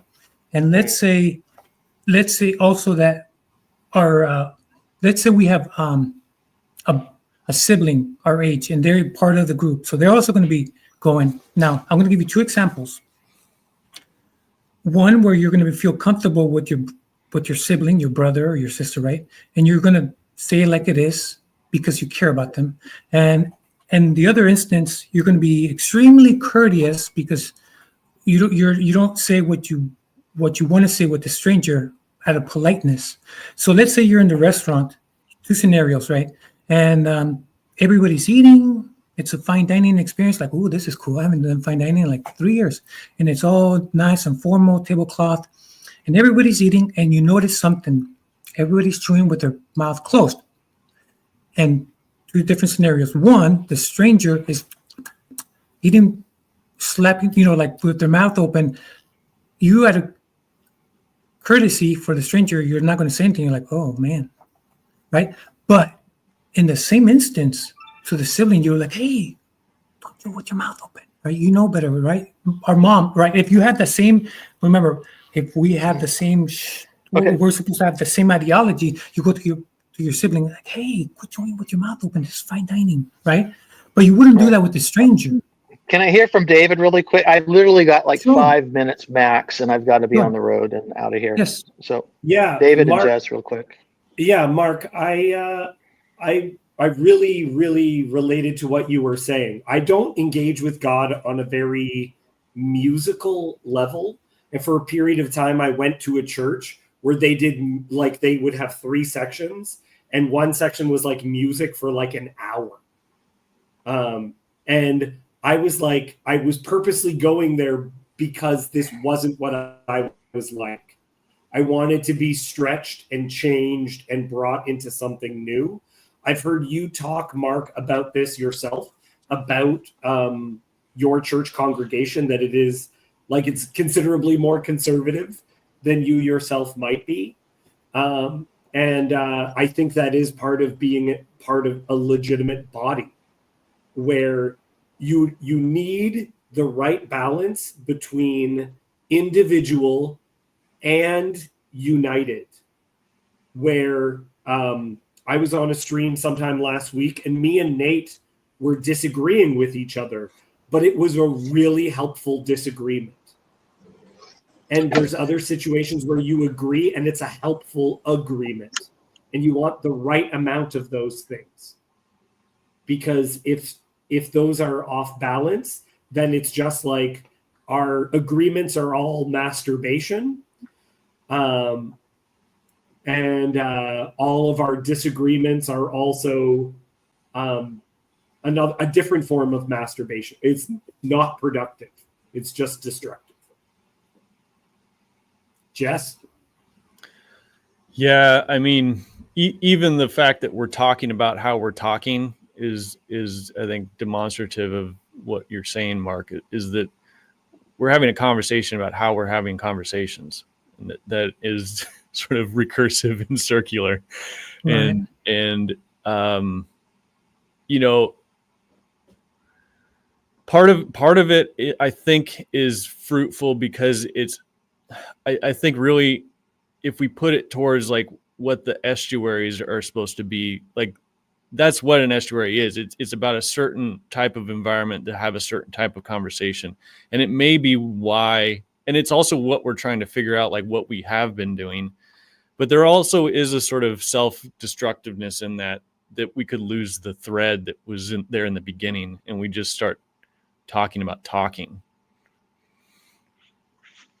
And one of the big takeaways with any conversation is there anything to learn? Because if you don't think there's anything to learn, it doesn't matter who's speaking. It doesn't matter what the conversation is about. It doesn't matter what the topic. It doesn't matter.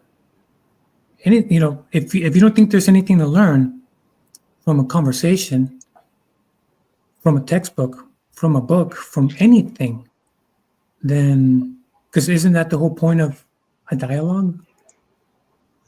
I love what learning. Oh, go ahead. I love what you said, Mark.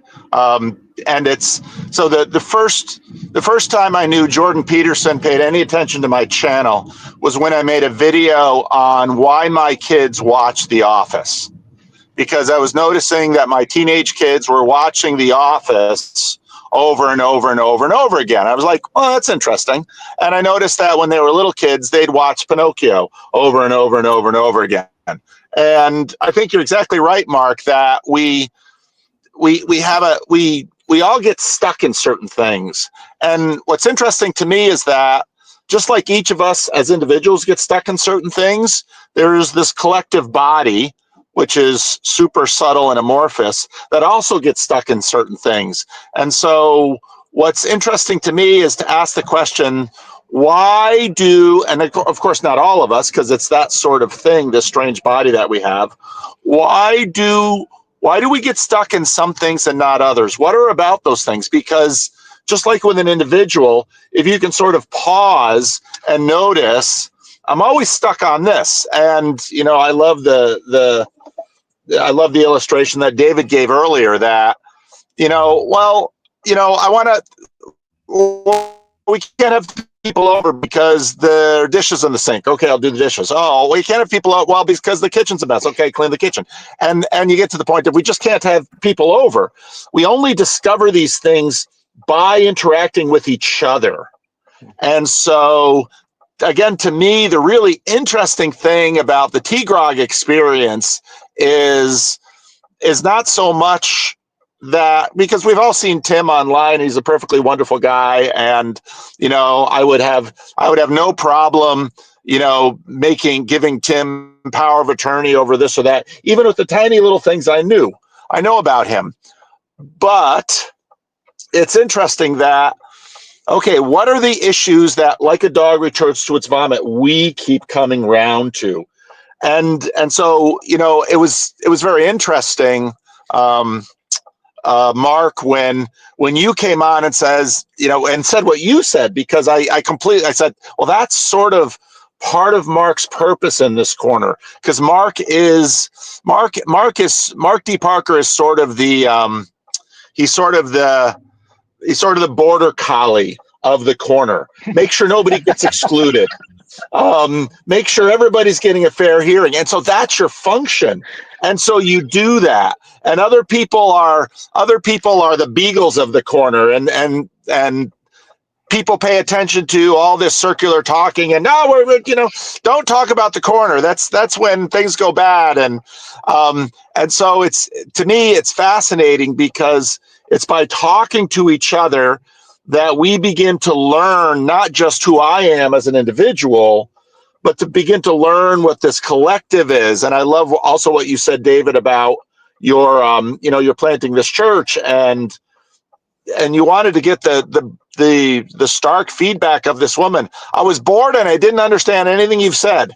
Oh, good. Now, well, that's important. So just comment that's important. Something that's right. that we can grow on and build on, and everything else. And so I think, you know, and we've had these moments. I mean, what do we do with Jacob Federecci? What do we do with T-Grog? And actually, part of building a community is for the community itself to get a sense of the individuals that sort of bother the community, and to figure out if they're sort of the sand in the oyster that creates the pearl, or if they're and usually, again, what has been the regular criticism of me in terms of my function in the corner is that many people want me to be the editor, where I will say, I'm going to ban T-Grog, I'm going to ban Jacob, I'm going to ban whoever the bad actor is that you think. But for the most part, I really never play that role, partly because I want to see, really, Dallas Willard had this great answer when somebody once asked Dallas Willard, who goes to heaven? And Dallas Willard answered, anyone who can stand it. And and in some ways, that's sort of like this crazy little corner. Who gets to play in this corner? You know what? Anyone who can stand it. So And that's okay. I'm going to keep leaving because I got stuff I got to do, but keep talking. Paul, sorry. This is on what Paul said. For me personally, I am like, the metaphor I was thinking about is Jesus with the prostitutes versus the Pharisees. It's like he seems more irritated by the Pharisees than he is by the tax collectors and prostitutes, right? And that's part of it. It's a very interesting tradition to be a part of, where the Gospels make it very clear that a lot of the worst people in a group are actually the people who like agree that like have the proper theology. They're actually like way worse than in other situations. Mark, do you have anything to say? You said you had Sorry, to go. guys. I thought I turned off my mic. I apologize. Thank you for the time, guys, and the talk. And Do you have any closing thoughts? Well, after Paul came on and spoke, it made me think that maybe what we're doing is converting our idols into icons, and that maybe that's what this process is. All of our little tics and obsessions are idols, of course, and then maybe the Lord is using us together, and we only do it together. We can't do it by ourselves. That would be my closing thought. Thanks, Mark. All right, thanks, guys. Yeah, it's kind of reminding me of in the New Testament, they talk about the patience of Job, I think in James. And you think about, how was Job patient? Because he's lamenting, he's arguing, he's complaining, he's crying out. It's anything but, because normally when we think of patience, we think of someone who's stoically enduring. Sitting You don't quietly think of with their someone who hands on gets your an lap. entire chapter of the Bible where they say, hypothetically, what if God just created me to torture me? Right? Right. Is this a patient person? The only way I've been able to see how Job is a patient person, because he's not stoically sitting with his hands in his lap, is that he refused to have any. He refused to let anything but. God has to answer him, and he's not satisfied with anything else. The question he poses, like he's hoping his friends may be able to say something, but when he sees that they can't, he's not satisfied with anything except when God finally comes. And there's something about I was thinking about this, referred to like the things we're stuck on, the things that we're like keep bringing up, sort of the, I'm always talking about Job. Luke's always talking about his thing. PVK is always talking about his thing. Like, these are the things we hope one another will be able to help us. And in some ways they do. But there's other things that God will have to answer us, and God will have, and we're not satisfied until that happens. Can I go in a direction? Yeah. I think so. The meta conversation, like the conversation about conversation, I think does have an important part. And I'll give an example from my own life. I came from a family that yelled constantly, all the time. I'm basically Italian, okay? Mm-hmm. So just yelling at each other nonstop. And so when I got married, the purpose of the meta conversation is not, hey, isn't that interesting that when we get in an argument, I start yelling at you? It's instead, the purpose of it is to calm, to realize what I do, and then calming, so early, it was actually right before my wife and I got together where I started really, really examining these things about myself. So when my wife and I first got together, she thought that I seemed like a robot when we'd get into fights, because I'd be putting so much effort into speaking calmly. I'd be like, I just felt that what you just said. And she's like, why are you just talking like a person? And it's because of the meta conversation I realized, okay, this is a place where I'm erring, right? And it's a I don't know if I want to talk. I was getting frustrated in the conversation about Alex because that is something that I struggle with myself, where I need to shut up and listen to other people. Mm-hmm. And I desperately want to be the kind of person that makes room for other people. And so then I do rant. It's like other people were even making jokes about it. Like, oh, he's projecting, right? And like, to some extent that's true. Yeah. But it's like, I want to be affected by other people. I want to make room, and I want to learn. I want the meta conversation because I want to become better at listening to other people and at saying things that other people want to hear. Mm-hmm. Does that make sense? Is this getting at anything? Yeah. Well, there is, you know, I kind of, or I expressed like a criticism of the meta conversation, but in some ways, sometimes that is the conversation. It's not, we keep having fights. All right. So how do you guys fight? Well, we fight like this. And then like, once you figure out how to fight, then you have less fights. And so kind of like figuring out how to fight correctly was actually the problem. And like the whole tone of how things come out. And then once you correct that, then you actually correcting the meta conversation actually fixed like all the little fights that you would have, you know, and so, you know, there. But sometimes it's the opposite, because sometimes it's like you have to say to your spouse, I'm going to say something crazy, but this is how I feel. And I need you not to criticize how I'm about to say this. Right. I need you to figure out what I'm getting at. Right. Well, that's why you have to have a relationship with someone and develop this, because you got to have, like, if that was your first argument, like, you don't know what the base level is. But if you're normally here and then you express to them, I'm about to say something up here, please hear me out, because I'm normally not like this. You know, where there's some sort of situation that you can place everything in to make sense of it. And you know, it's like in Chronicles of Narnia when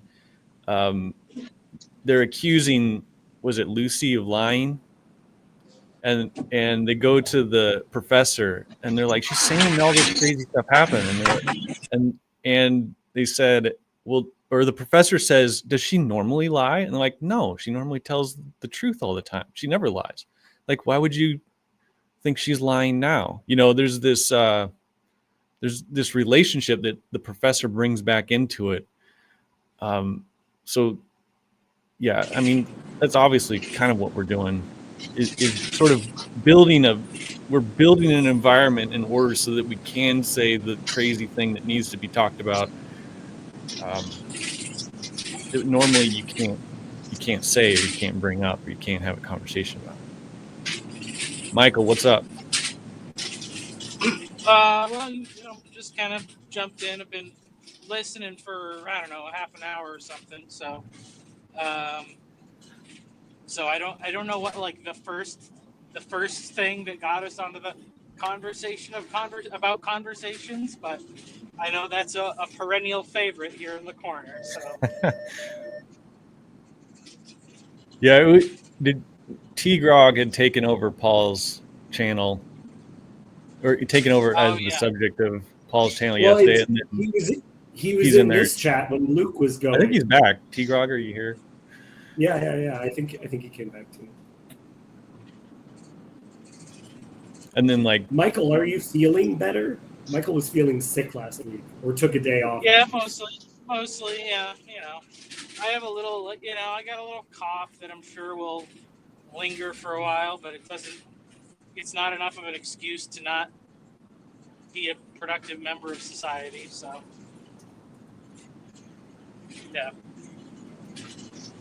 I had a little exchange with T-Grog. He was saying that, you know, like, my faith isn't real because I'm not witnessing miracles all the time or something.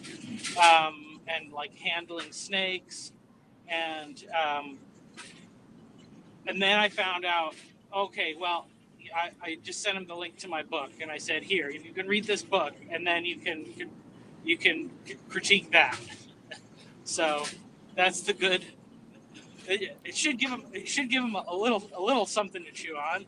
So that's one good reason to write a book, I guess. I can't say enough nice things about you, Michael. Like, I honestly think you're one of the most legit people I've met. I big fan of you as a human being. But a lot of it is just like, is actually part of your decision not to be in ministry. I don't think you're trying to prove anything, like, as a result of that. I don't think you're like trying to sell me so that I start supporting your church. I don't think you're doing that at all. I think you are someone who's a part of, like, you're trying to live out your faith and trying to be a good parent to your daughters and a good husband to your wife. And that you sometimes will get at things that to me are all about real Christian character, where it gets in deep, even at little tiny things that other people might think is stupid. So deal with that problem. Well, yeah. Well, I mean, so I'm still in ministry. I mean, I am part-time. That is part of my job, something I get paid for a little bit.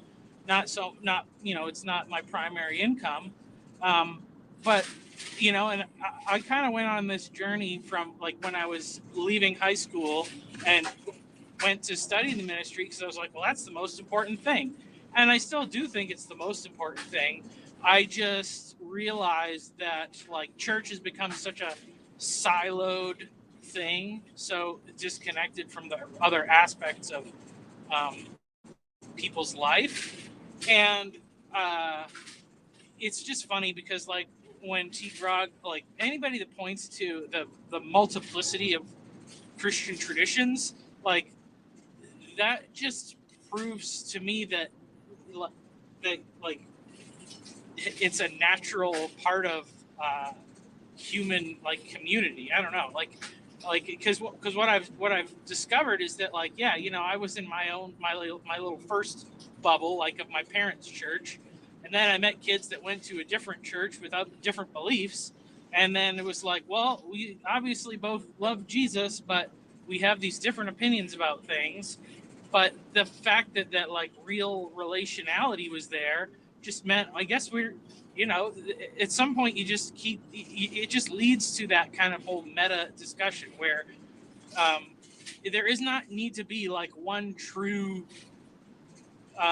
like denomination or tradition. Like there's a value in all of them, and there's a reason why they all come out into their different forms, and there's a function to those different forms. And some of it's bad. Like I think a lot of like theological positions, this is something Alex was talking about before, when he's talking about like boundaries. Like a lot of times, like when it comes to confessions and things like that, people want to make a confession or a creed that puts a boundary on like what people are more or less allowed to think about something for the sake of like managing their behavior. And that is beneficial for some people and detrimental for others.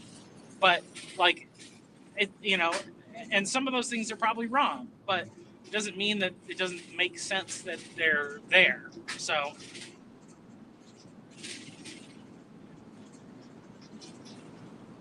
yeah.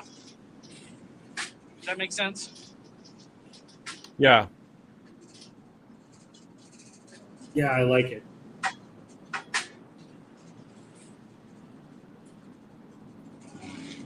I'm just working while we're talking. Okay. Me too. We're all working.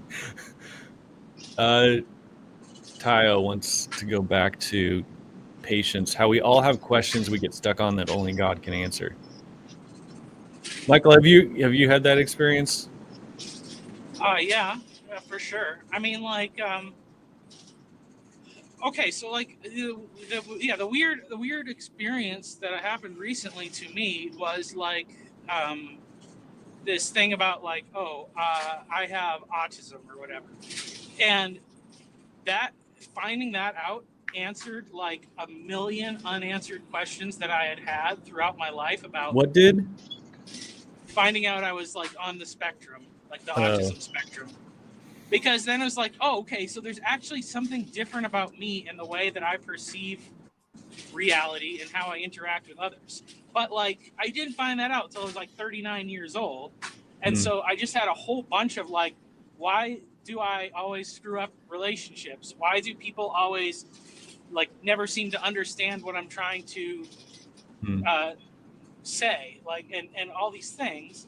And all those questions were unanswered until, you know, it was like the Lord's timing. And then, you know, it's interesting how it transforms those past experiences. You know, I kind of think it's like, I know it's like the Job story kind of goes with it, but I also really like the example of Joseph, you know, and I think that it's like once Joseph goes through all of his stuff and he's in the position to save all the people in Egypt, he's going to reassess the way he looks at all his trials and tribulations. And that's why he's able to forgive his brothers, because he sees that, like, if it wasn't for the awful things my brother had done, you know, a lot more people would have died, and a lot of other more really horrible things would have happened to, you know, whole nations and things. So that's interesting too, because the brothers who partook of the same story don't know that Joseph sees it that way. Right. They are terrified that Joseph is going to take correct retribution towards them. So his forgiveness of them is a surprise to them. Yeah, and that's the one where it's interesting because it just says like generic brothers. I think it doesn't say which ones.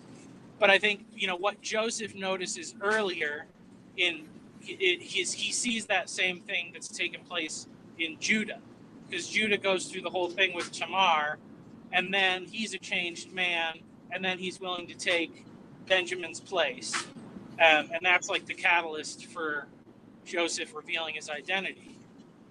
But, you know, amongst the other brothers, they have not necessarily had such a sobering experience.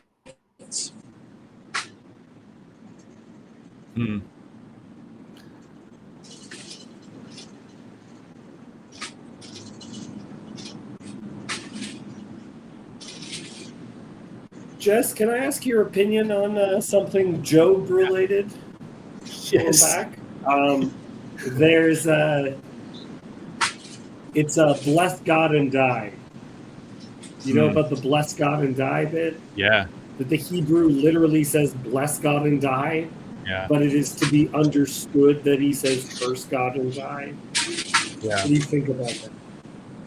Well, it's all throughout chapter 1 and 2. It's in the accusation that Satan makes against Job, where he says to God, Satan says to God, if you strike him, he will bless you to your face. And then also again later on it says the same thing. So anytime you see the word curse in chapter 1 and 2, it's all bless, the actual word. And so basically it gets translated as a euphemism. It's you know, when you say oh, you're really, this doesn't work anymore, the word isn't using it, but you're really bad, like when you actually mean someone's cool and good. Or no, you know, there's one in the States which is, oh, bless your heart. Oh, bless your heart. It means what an idiot you are. Yeah. Right? Oh, bless your heart. But there is something, I was just reading like an academic paper on this, and they were considering I think you can consider it both ways. So she's saying curse God and die, something like, you know, make it known to the world that God has let you down and you're cursing him. So, all right, fine. But then the other side of it is bless God and die. Like, sing his praises and kill yourself. And that's that for me is like even darker, where she says, say your blessings to him, bless him and die. And so there's, I think both are in there. And even in the accusation that Satan brings, this idea that, like, how would it be an accusation to say, if you took away his stuff, Job will bless you? And it could be something like, even if you did evil, Job wouldn't tell you. Like, this is the accusation that Job is corrupt and dishonest because he wants stuff. And so even if you took the stuff away, he'll bless you because he's thinking that you're going to give him something in return.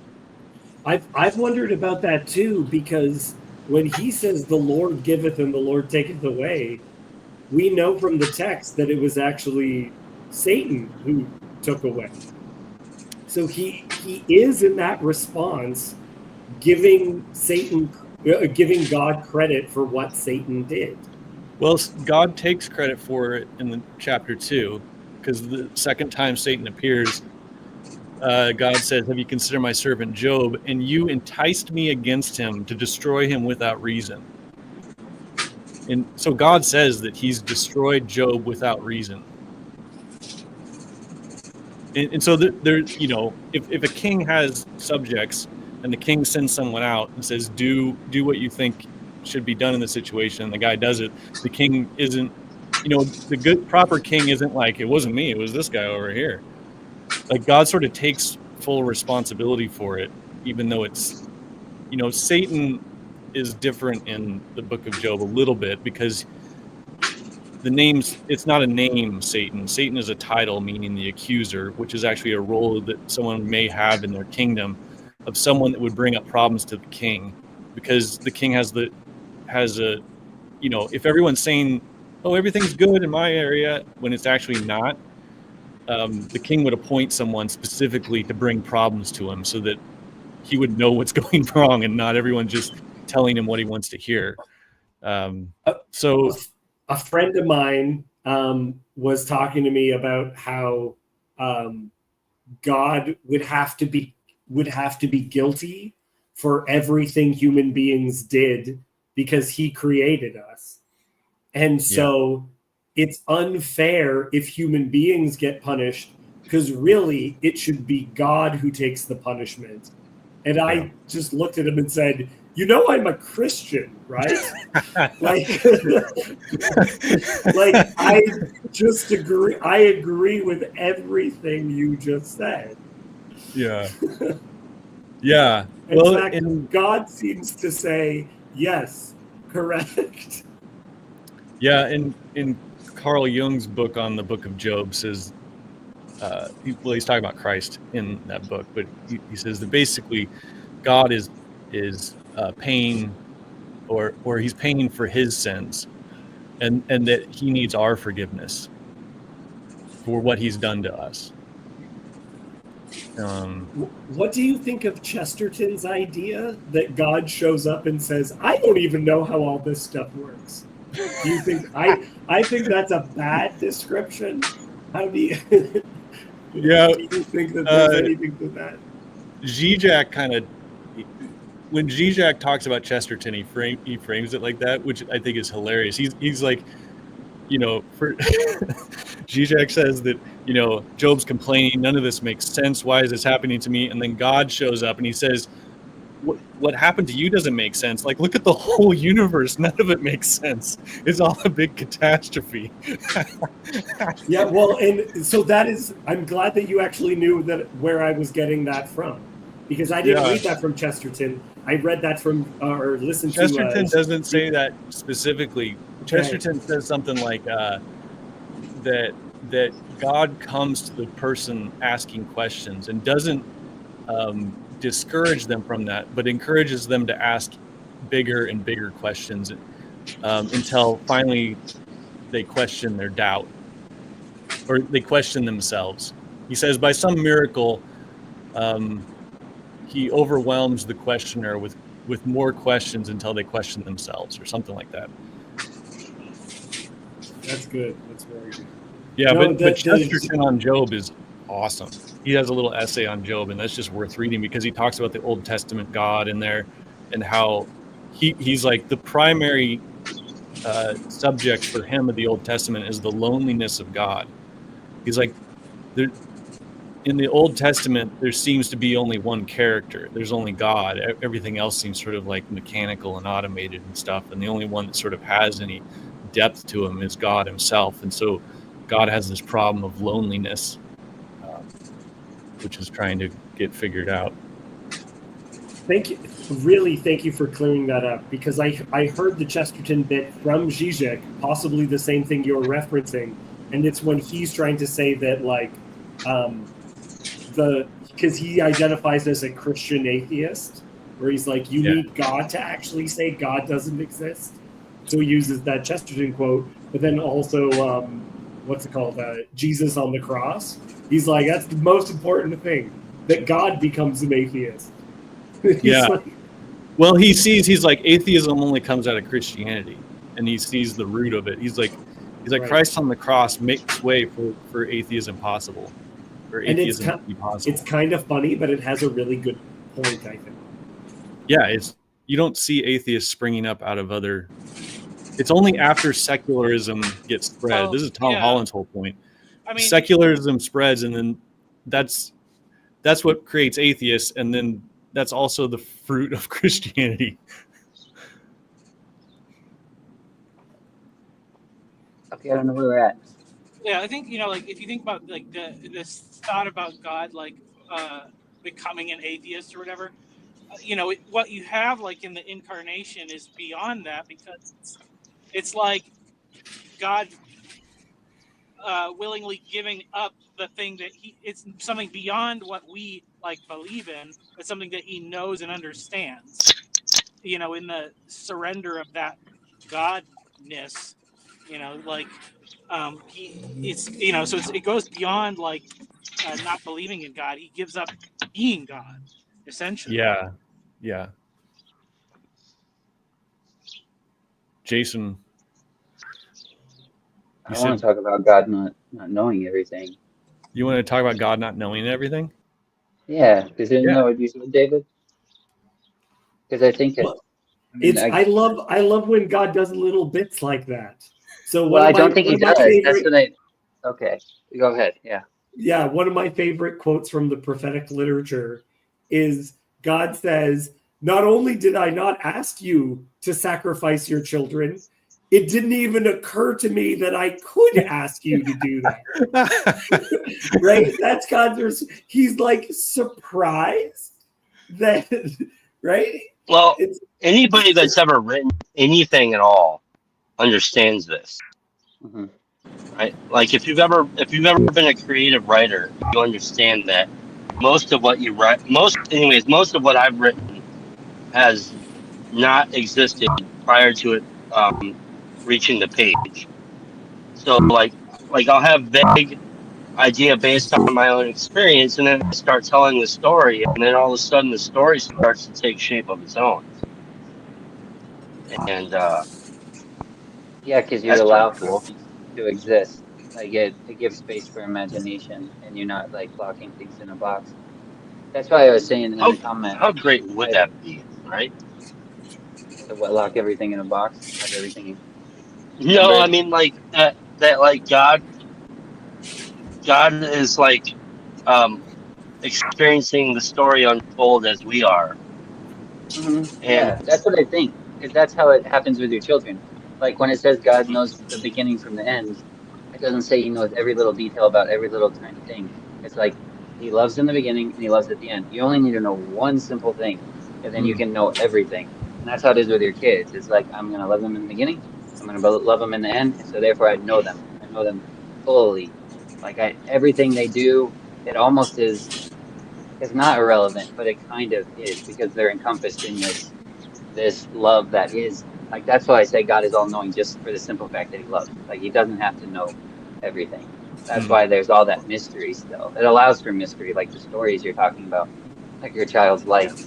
It's like you watch it unfold, but you still have them in your hand, because you have them. You do and you don't. You're not like crushing them like with that, but it's like nothing can take them from your palm, because it's not like a class. It's like, they're just resting there in your love. or something. I think this might be related, Jason. I had this experience where I was in church and they were talking about this early section of Mark where Jesus is in his hometown and he could do very few works because of their unbelief. And then he goes and casts out a bunch of demons. And I was thinking about it myself where I was like, oh, this is interesting. The demons are not a problem. They are no trouble whatsoever. People are a problem. If there's a demon that's responsible for someone being deaf, Jesus can cast it out like that. But if it's because of the human beings, then he has the problem. Well, and then he's amazed. He's amazed at their unbelief. I think this is why the demons fall, is because they accuse God of doing something wrong by creating man and putting so much trust in him. The fundamental accusation, when Satan accuses Job, he's not just accusing Job, he's accusing mankind as a whole.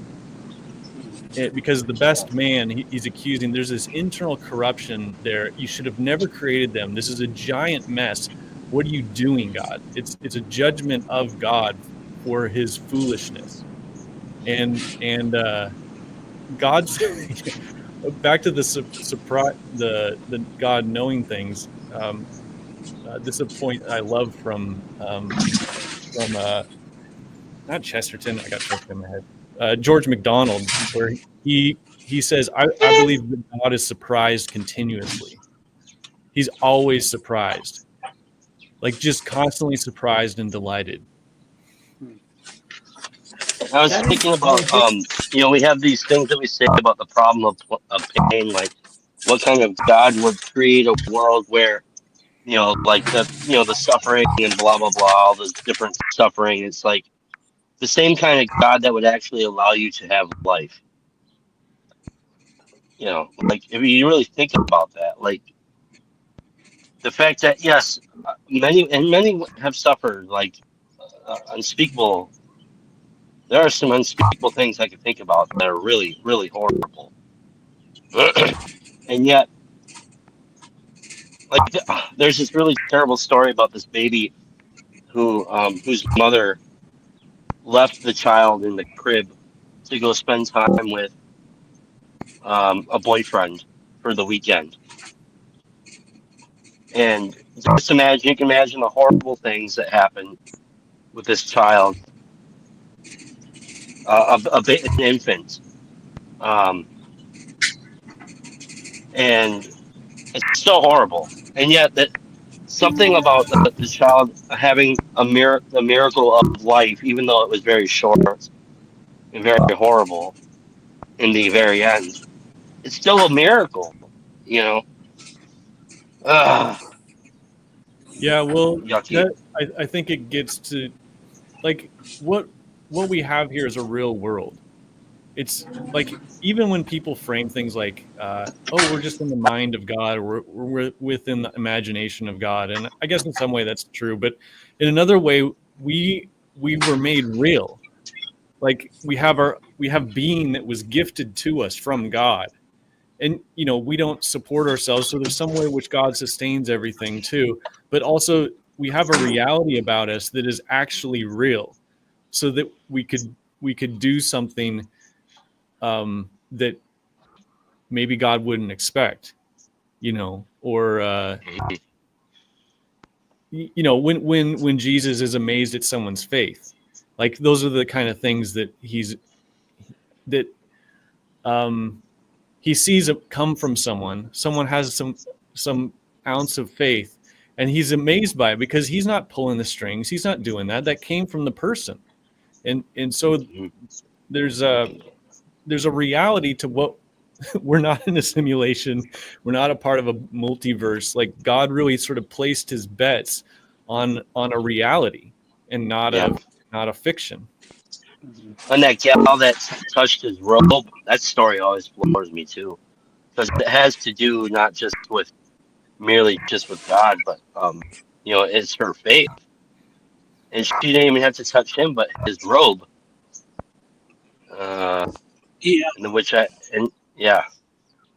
Yeah, I gotta get going, guys. All right, see you, Chad. Mitch, how's it going, man? Hey, brother. I think the main thing that I wanted to say, and I have this terrible habit now of saying things like the way I say them. But the thing that I wanted to say is that God knows everything. Yeah. So.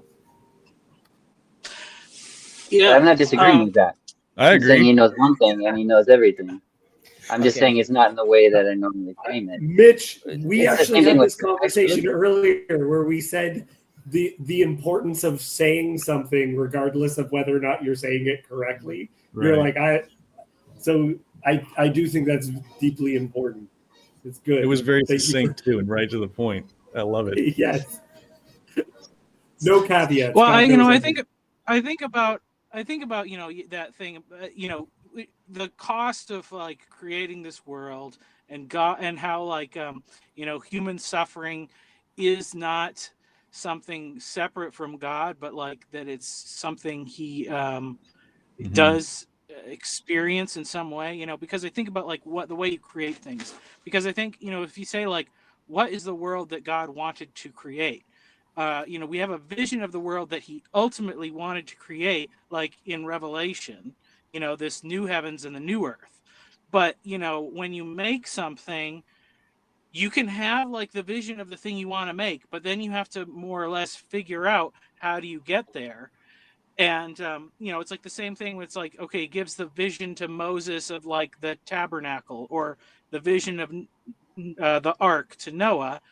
Like they see the goal, but they are kind of like in the dark while they're taking all the steps to get there. But then once they get there, all of that like work then is like real, and it's like fixed and eternal.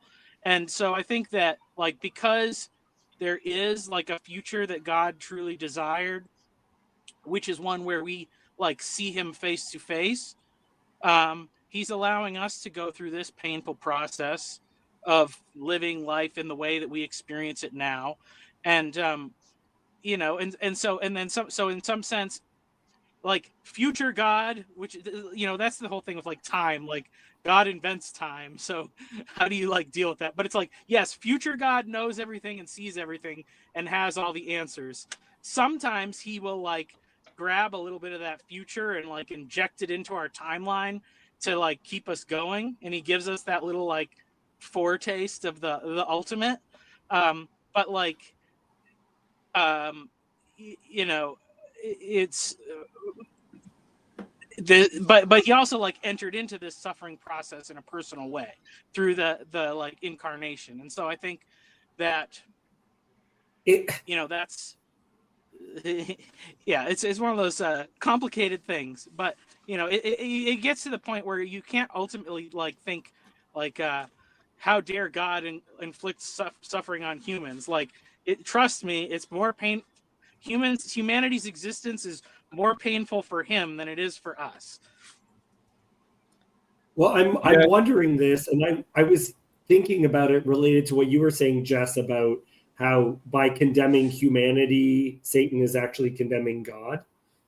And relating this to being in the image of God. Depending on how you understand that notion of being the image of God, I don't want to go all new agey and weird like that, but like, to what extent are we not? And again, we're just in God's imagination and all this other stuff, like that people just say very flippantly. But in the ancient world, you could call the spirit of a god into an image. And then when you did things to that image, it was like doing it to the god. So to what extent is God actually suffering in our suffering? Because that is how we are alive, as his image. Yeah, this touches on something I've been dealing with a lot. And I'm still, I've been wrestling on whether or not I have an Antichrist spirit or a demon or something. But it's like getting increasingly unclear to me, the division between God and man. Like I can't see a difference. Even in consciousness. Like, so you want to say God is some like great consciousness out there. I'm like, how is that different from humanity's total consciousness, collective consciousness thing? Like, I just can't even see the distinction anymore. And then when you judge a person, you're ultimately judging God. Ultimately, like if you follow that thread or something like that. Mm-hmm. And so that's a verse. That's a verse in the New Testament. You bless God, but you curse a man. Yeah. Well, the reason you curse I feel man like who's the closest, who's made in His image. Yeah, that's true. The reason I feel like I don't know that I'm the reason I feel like I'm in error is because I have so much pushback where it's just like you can't do that. Even talking to priests and stuff, I will try to press the question like, so do you forgive my sins or does God? And I'm like, if you're just gonna say God does, that doesn't matter to me. Like if I'm being totally honest to you, like it matters to me in some sense, but then what am I doing at the end of the day? I'm just sitting with a ghost. Like I want an incarnate person to forgive my sins. And I think that's the importance of Christ. But then at the same time, I'm like, where I'm at in history right now, he's just a story. Like he hasn't showed it. Like, but then that's what I mean. I've been wrestling with this thing with Thomas, and it's like, am I wrong because I want to like put my hand in his side? Like I need to feel the his hands. Like I need the flesh and bone of him, of that measure of forgiveness, of that measure of love. Like I want to see it incarnate. That's And beautiful. Can I, not I just, love can it. I, can I, but it's like, can I not just be pleased knowing that exists, even if I never see it in this life, even if I never, like, can I just believe? Yeah. And it's like, there is a contentment in that, but there's still this like yearning I just can't get rid of. But it is like, it weirdly takes everything and just blends it to where God is man. And I'm just like, and it just, it's put me in this weird place where I'm like, I don't know if this is right or not, but I still haven't been able to shake it. Andrew looks ripped. I love the filmmaking decisions that Andrew chose for pouring the Fruit Loops and the milk. Drinking milk. Yeah. A little cereal tutorial. Yeah. Jason, quite seriously, I loved that. I loved everything you said.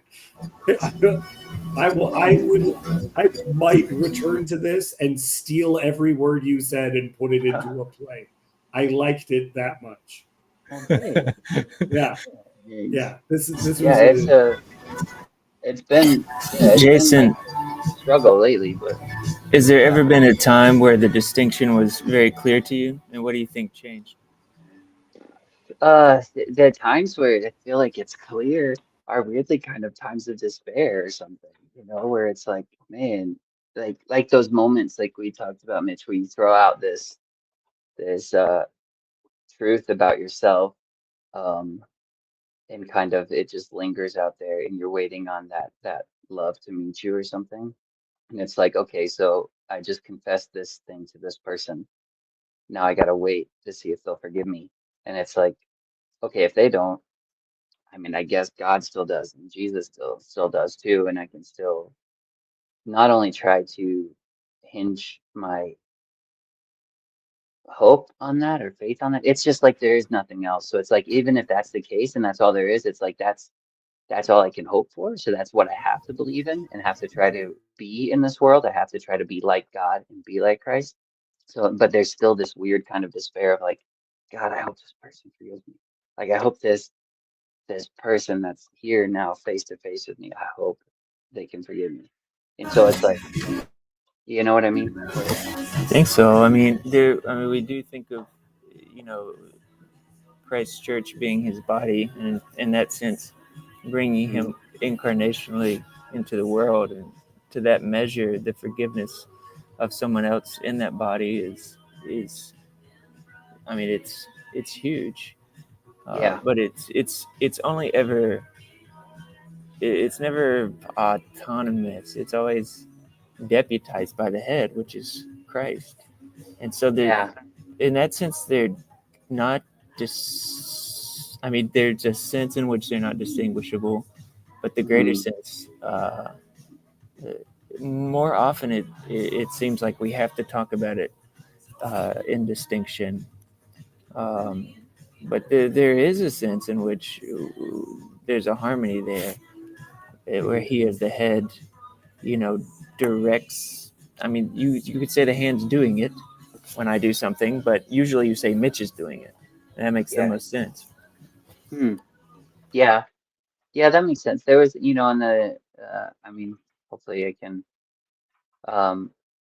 share this. I'm not going to share any details, but like when you said that our mutual friend Michael Robb told you, like he said the words, "I forgive you," and God forgives you, and I like that. And then just sitting there thinking about that, because I mentioned to you, we sometimes hear people say like, "Well, God forgives you, but I don't," and it's like that, people have thrown that phrase out, but then like flipping that, like I'm just like I haven't really saw it with that too. Like, what if you had a friend say, well, I forgive you, but God doesn't. Like, where does that put you? And where does that put your friend? I'm like, I don't really know. I almost like wrestling with that question a little bit too, because it's just I think that begs the question, can we love more than God? Like if I were to say to someone, well, I forgive you, but God probably doesn't, like then it's like, well, am I really more forgiving than God? And then it puts you in this weird middleman mediator place. And then you're just like, I don't know. It's just, that's a hypothetical that's pretty difficult to entertain. I mean, yeah, it sounds like in this scenario that the person is truly repentant, and the Lord, a contrite heart to him is everything. That's the most pure sacrifice.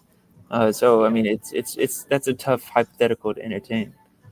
Yeah, it is. And it's just a hypothetical, but it's I don't know. It's I guess just thinking about that, I probably need to think about it more and wrestle with it more. But it reminded me of that verse in Ezekiel where God says, I sought for a man to stand between me and the city so that I wouldn't destroy it, and I found no one. What's that song that you recently did?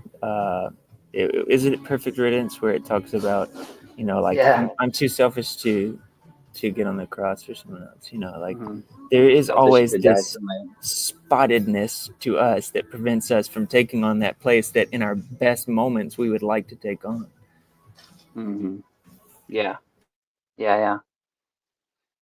It's, I think the line is, I'm too selfish to die for my own damn self, or something like that. It's such a good song too, but the distinction being that, I mean, we can't accomplish the pure sacrifice that sometimes we'd even like to be, and that's a good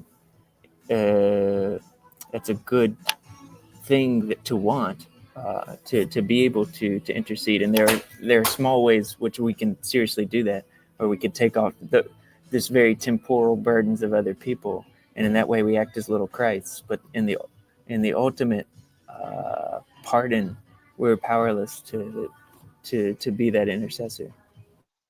Do you find there's more in that line of thinking, like the powerlessness?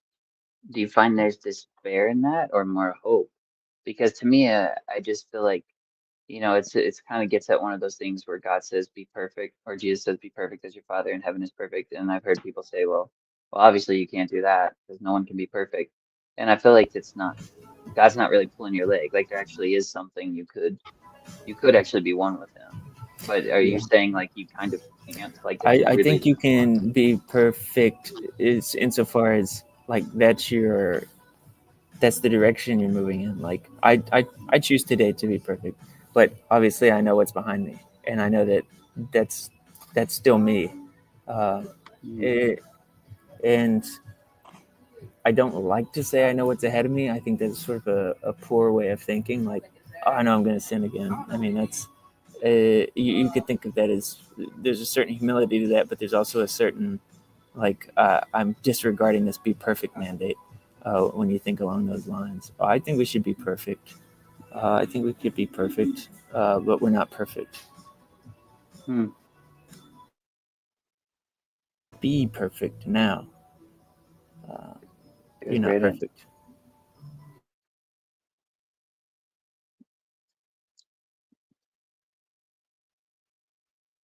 It's quiet. It's too quiet. What's up, Andrew? I mean, what was it? Go for it, Jess. Like for me, the perfect stuff, I think we have to think of it in terms of a good father and his children. When a good father says to his kids, be perfect like me, he means something other than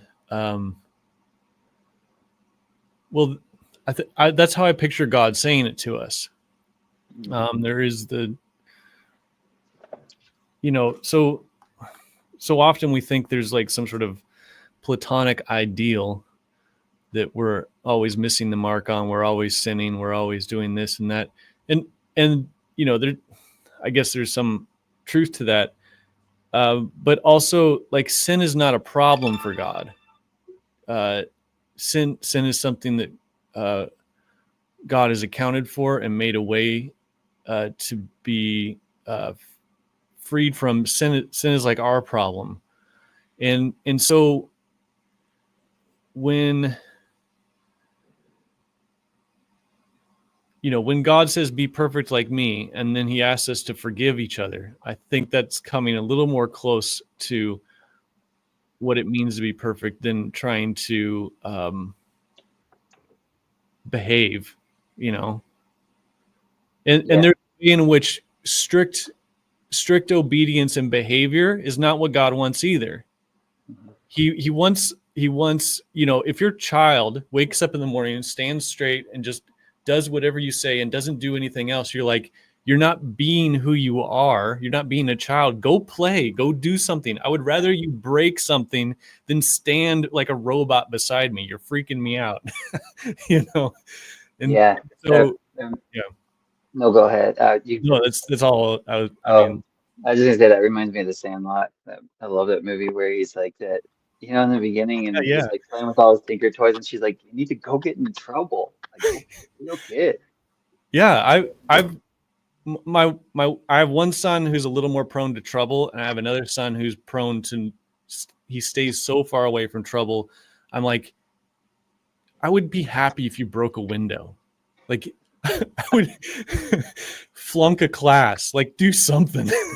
And then my other son, I'm having to encourage the other way. I'll be like, pay attention. Like, don't just do whatever you want. Like, so like, it depends on who you are. There's so much to do, though. There's so much to do that's not breaking windows, that is adventurous and risky. God has given us no shortage of things that we can go and be about, his business, the things that are good.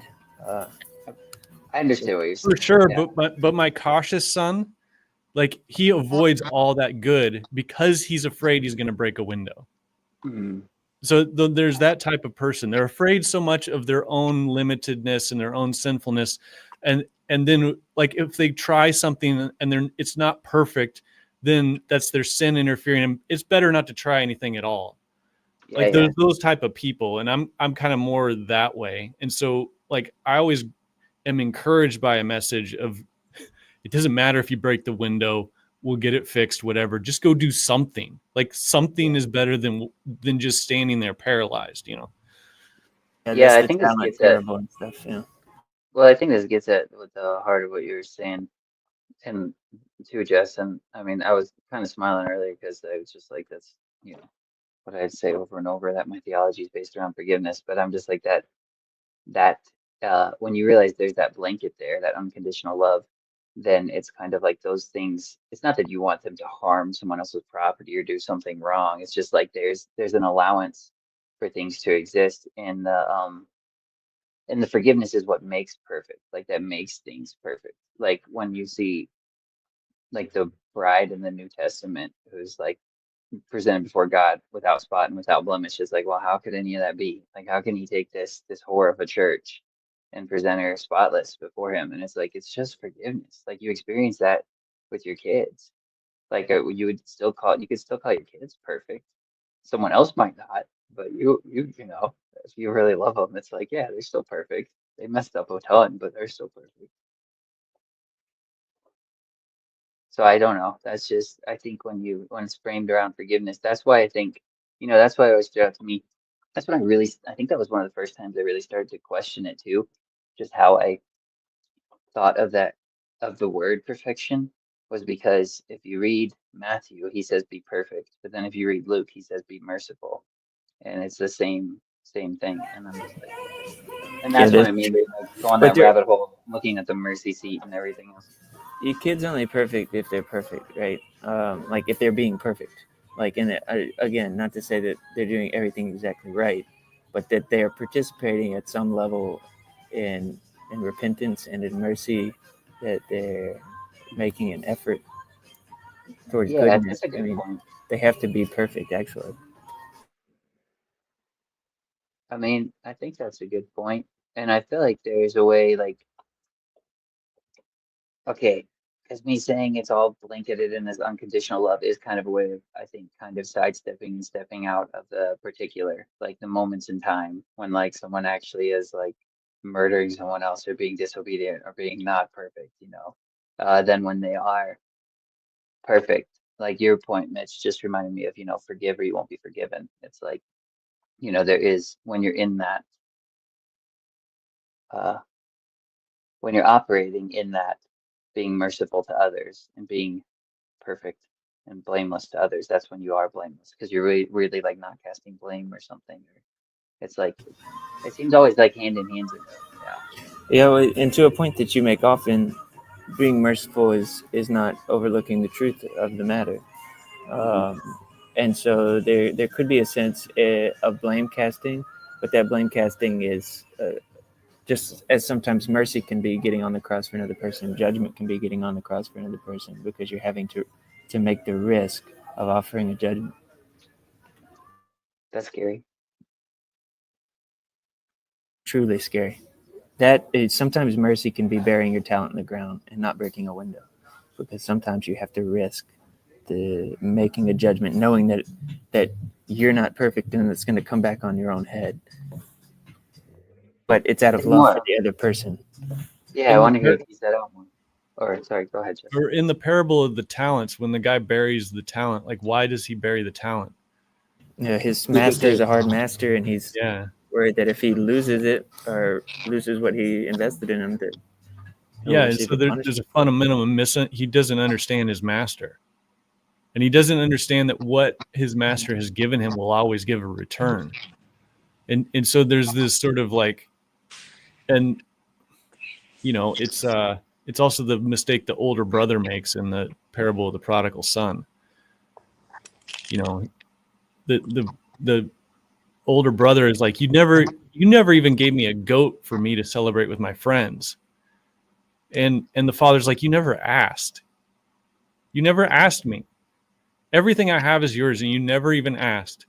And it just shows that like we have this image of God that is unlike how he really is. And usually we're either too hard on ourselves. I mean, both the older brother and the prodigal son don't understand the father, but through the prodigal son's foolishness, the father has an opportunity to show himself for who he is. Whereas the older brother, he didn't have that opportunity to show himself. And so we see God, who he is, through the foolishness of the prodigal son, because he gets this opportunity to like be extravagant and kill the fatted calf and throw this party. That's the father's heart. The older brother doesn't, and he's mad about this. He's like, what is going on? How is my father screwed things up again by being completely irresponsible? Here I am trying to hold things down, and my father is doing irresponsible things.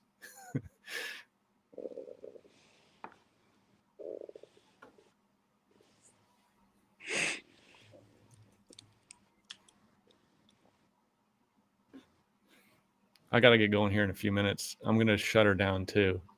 Yeah, that sounds good to me. Does anyone have any closing thoughts? Andrew, do you want to say anything?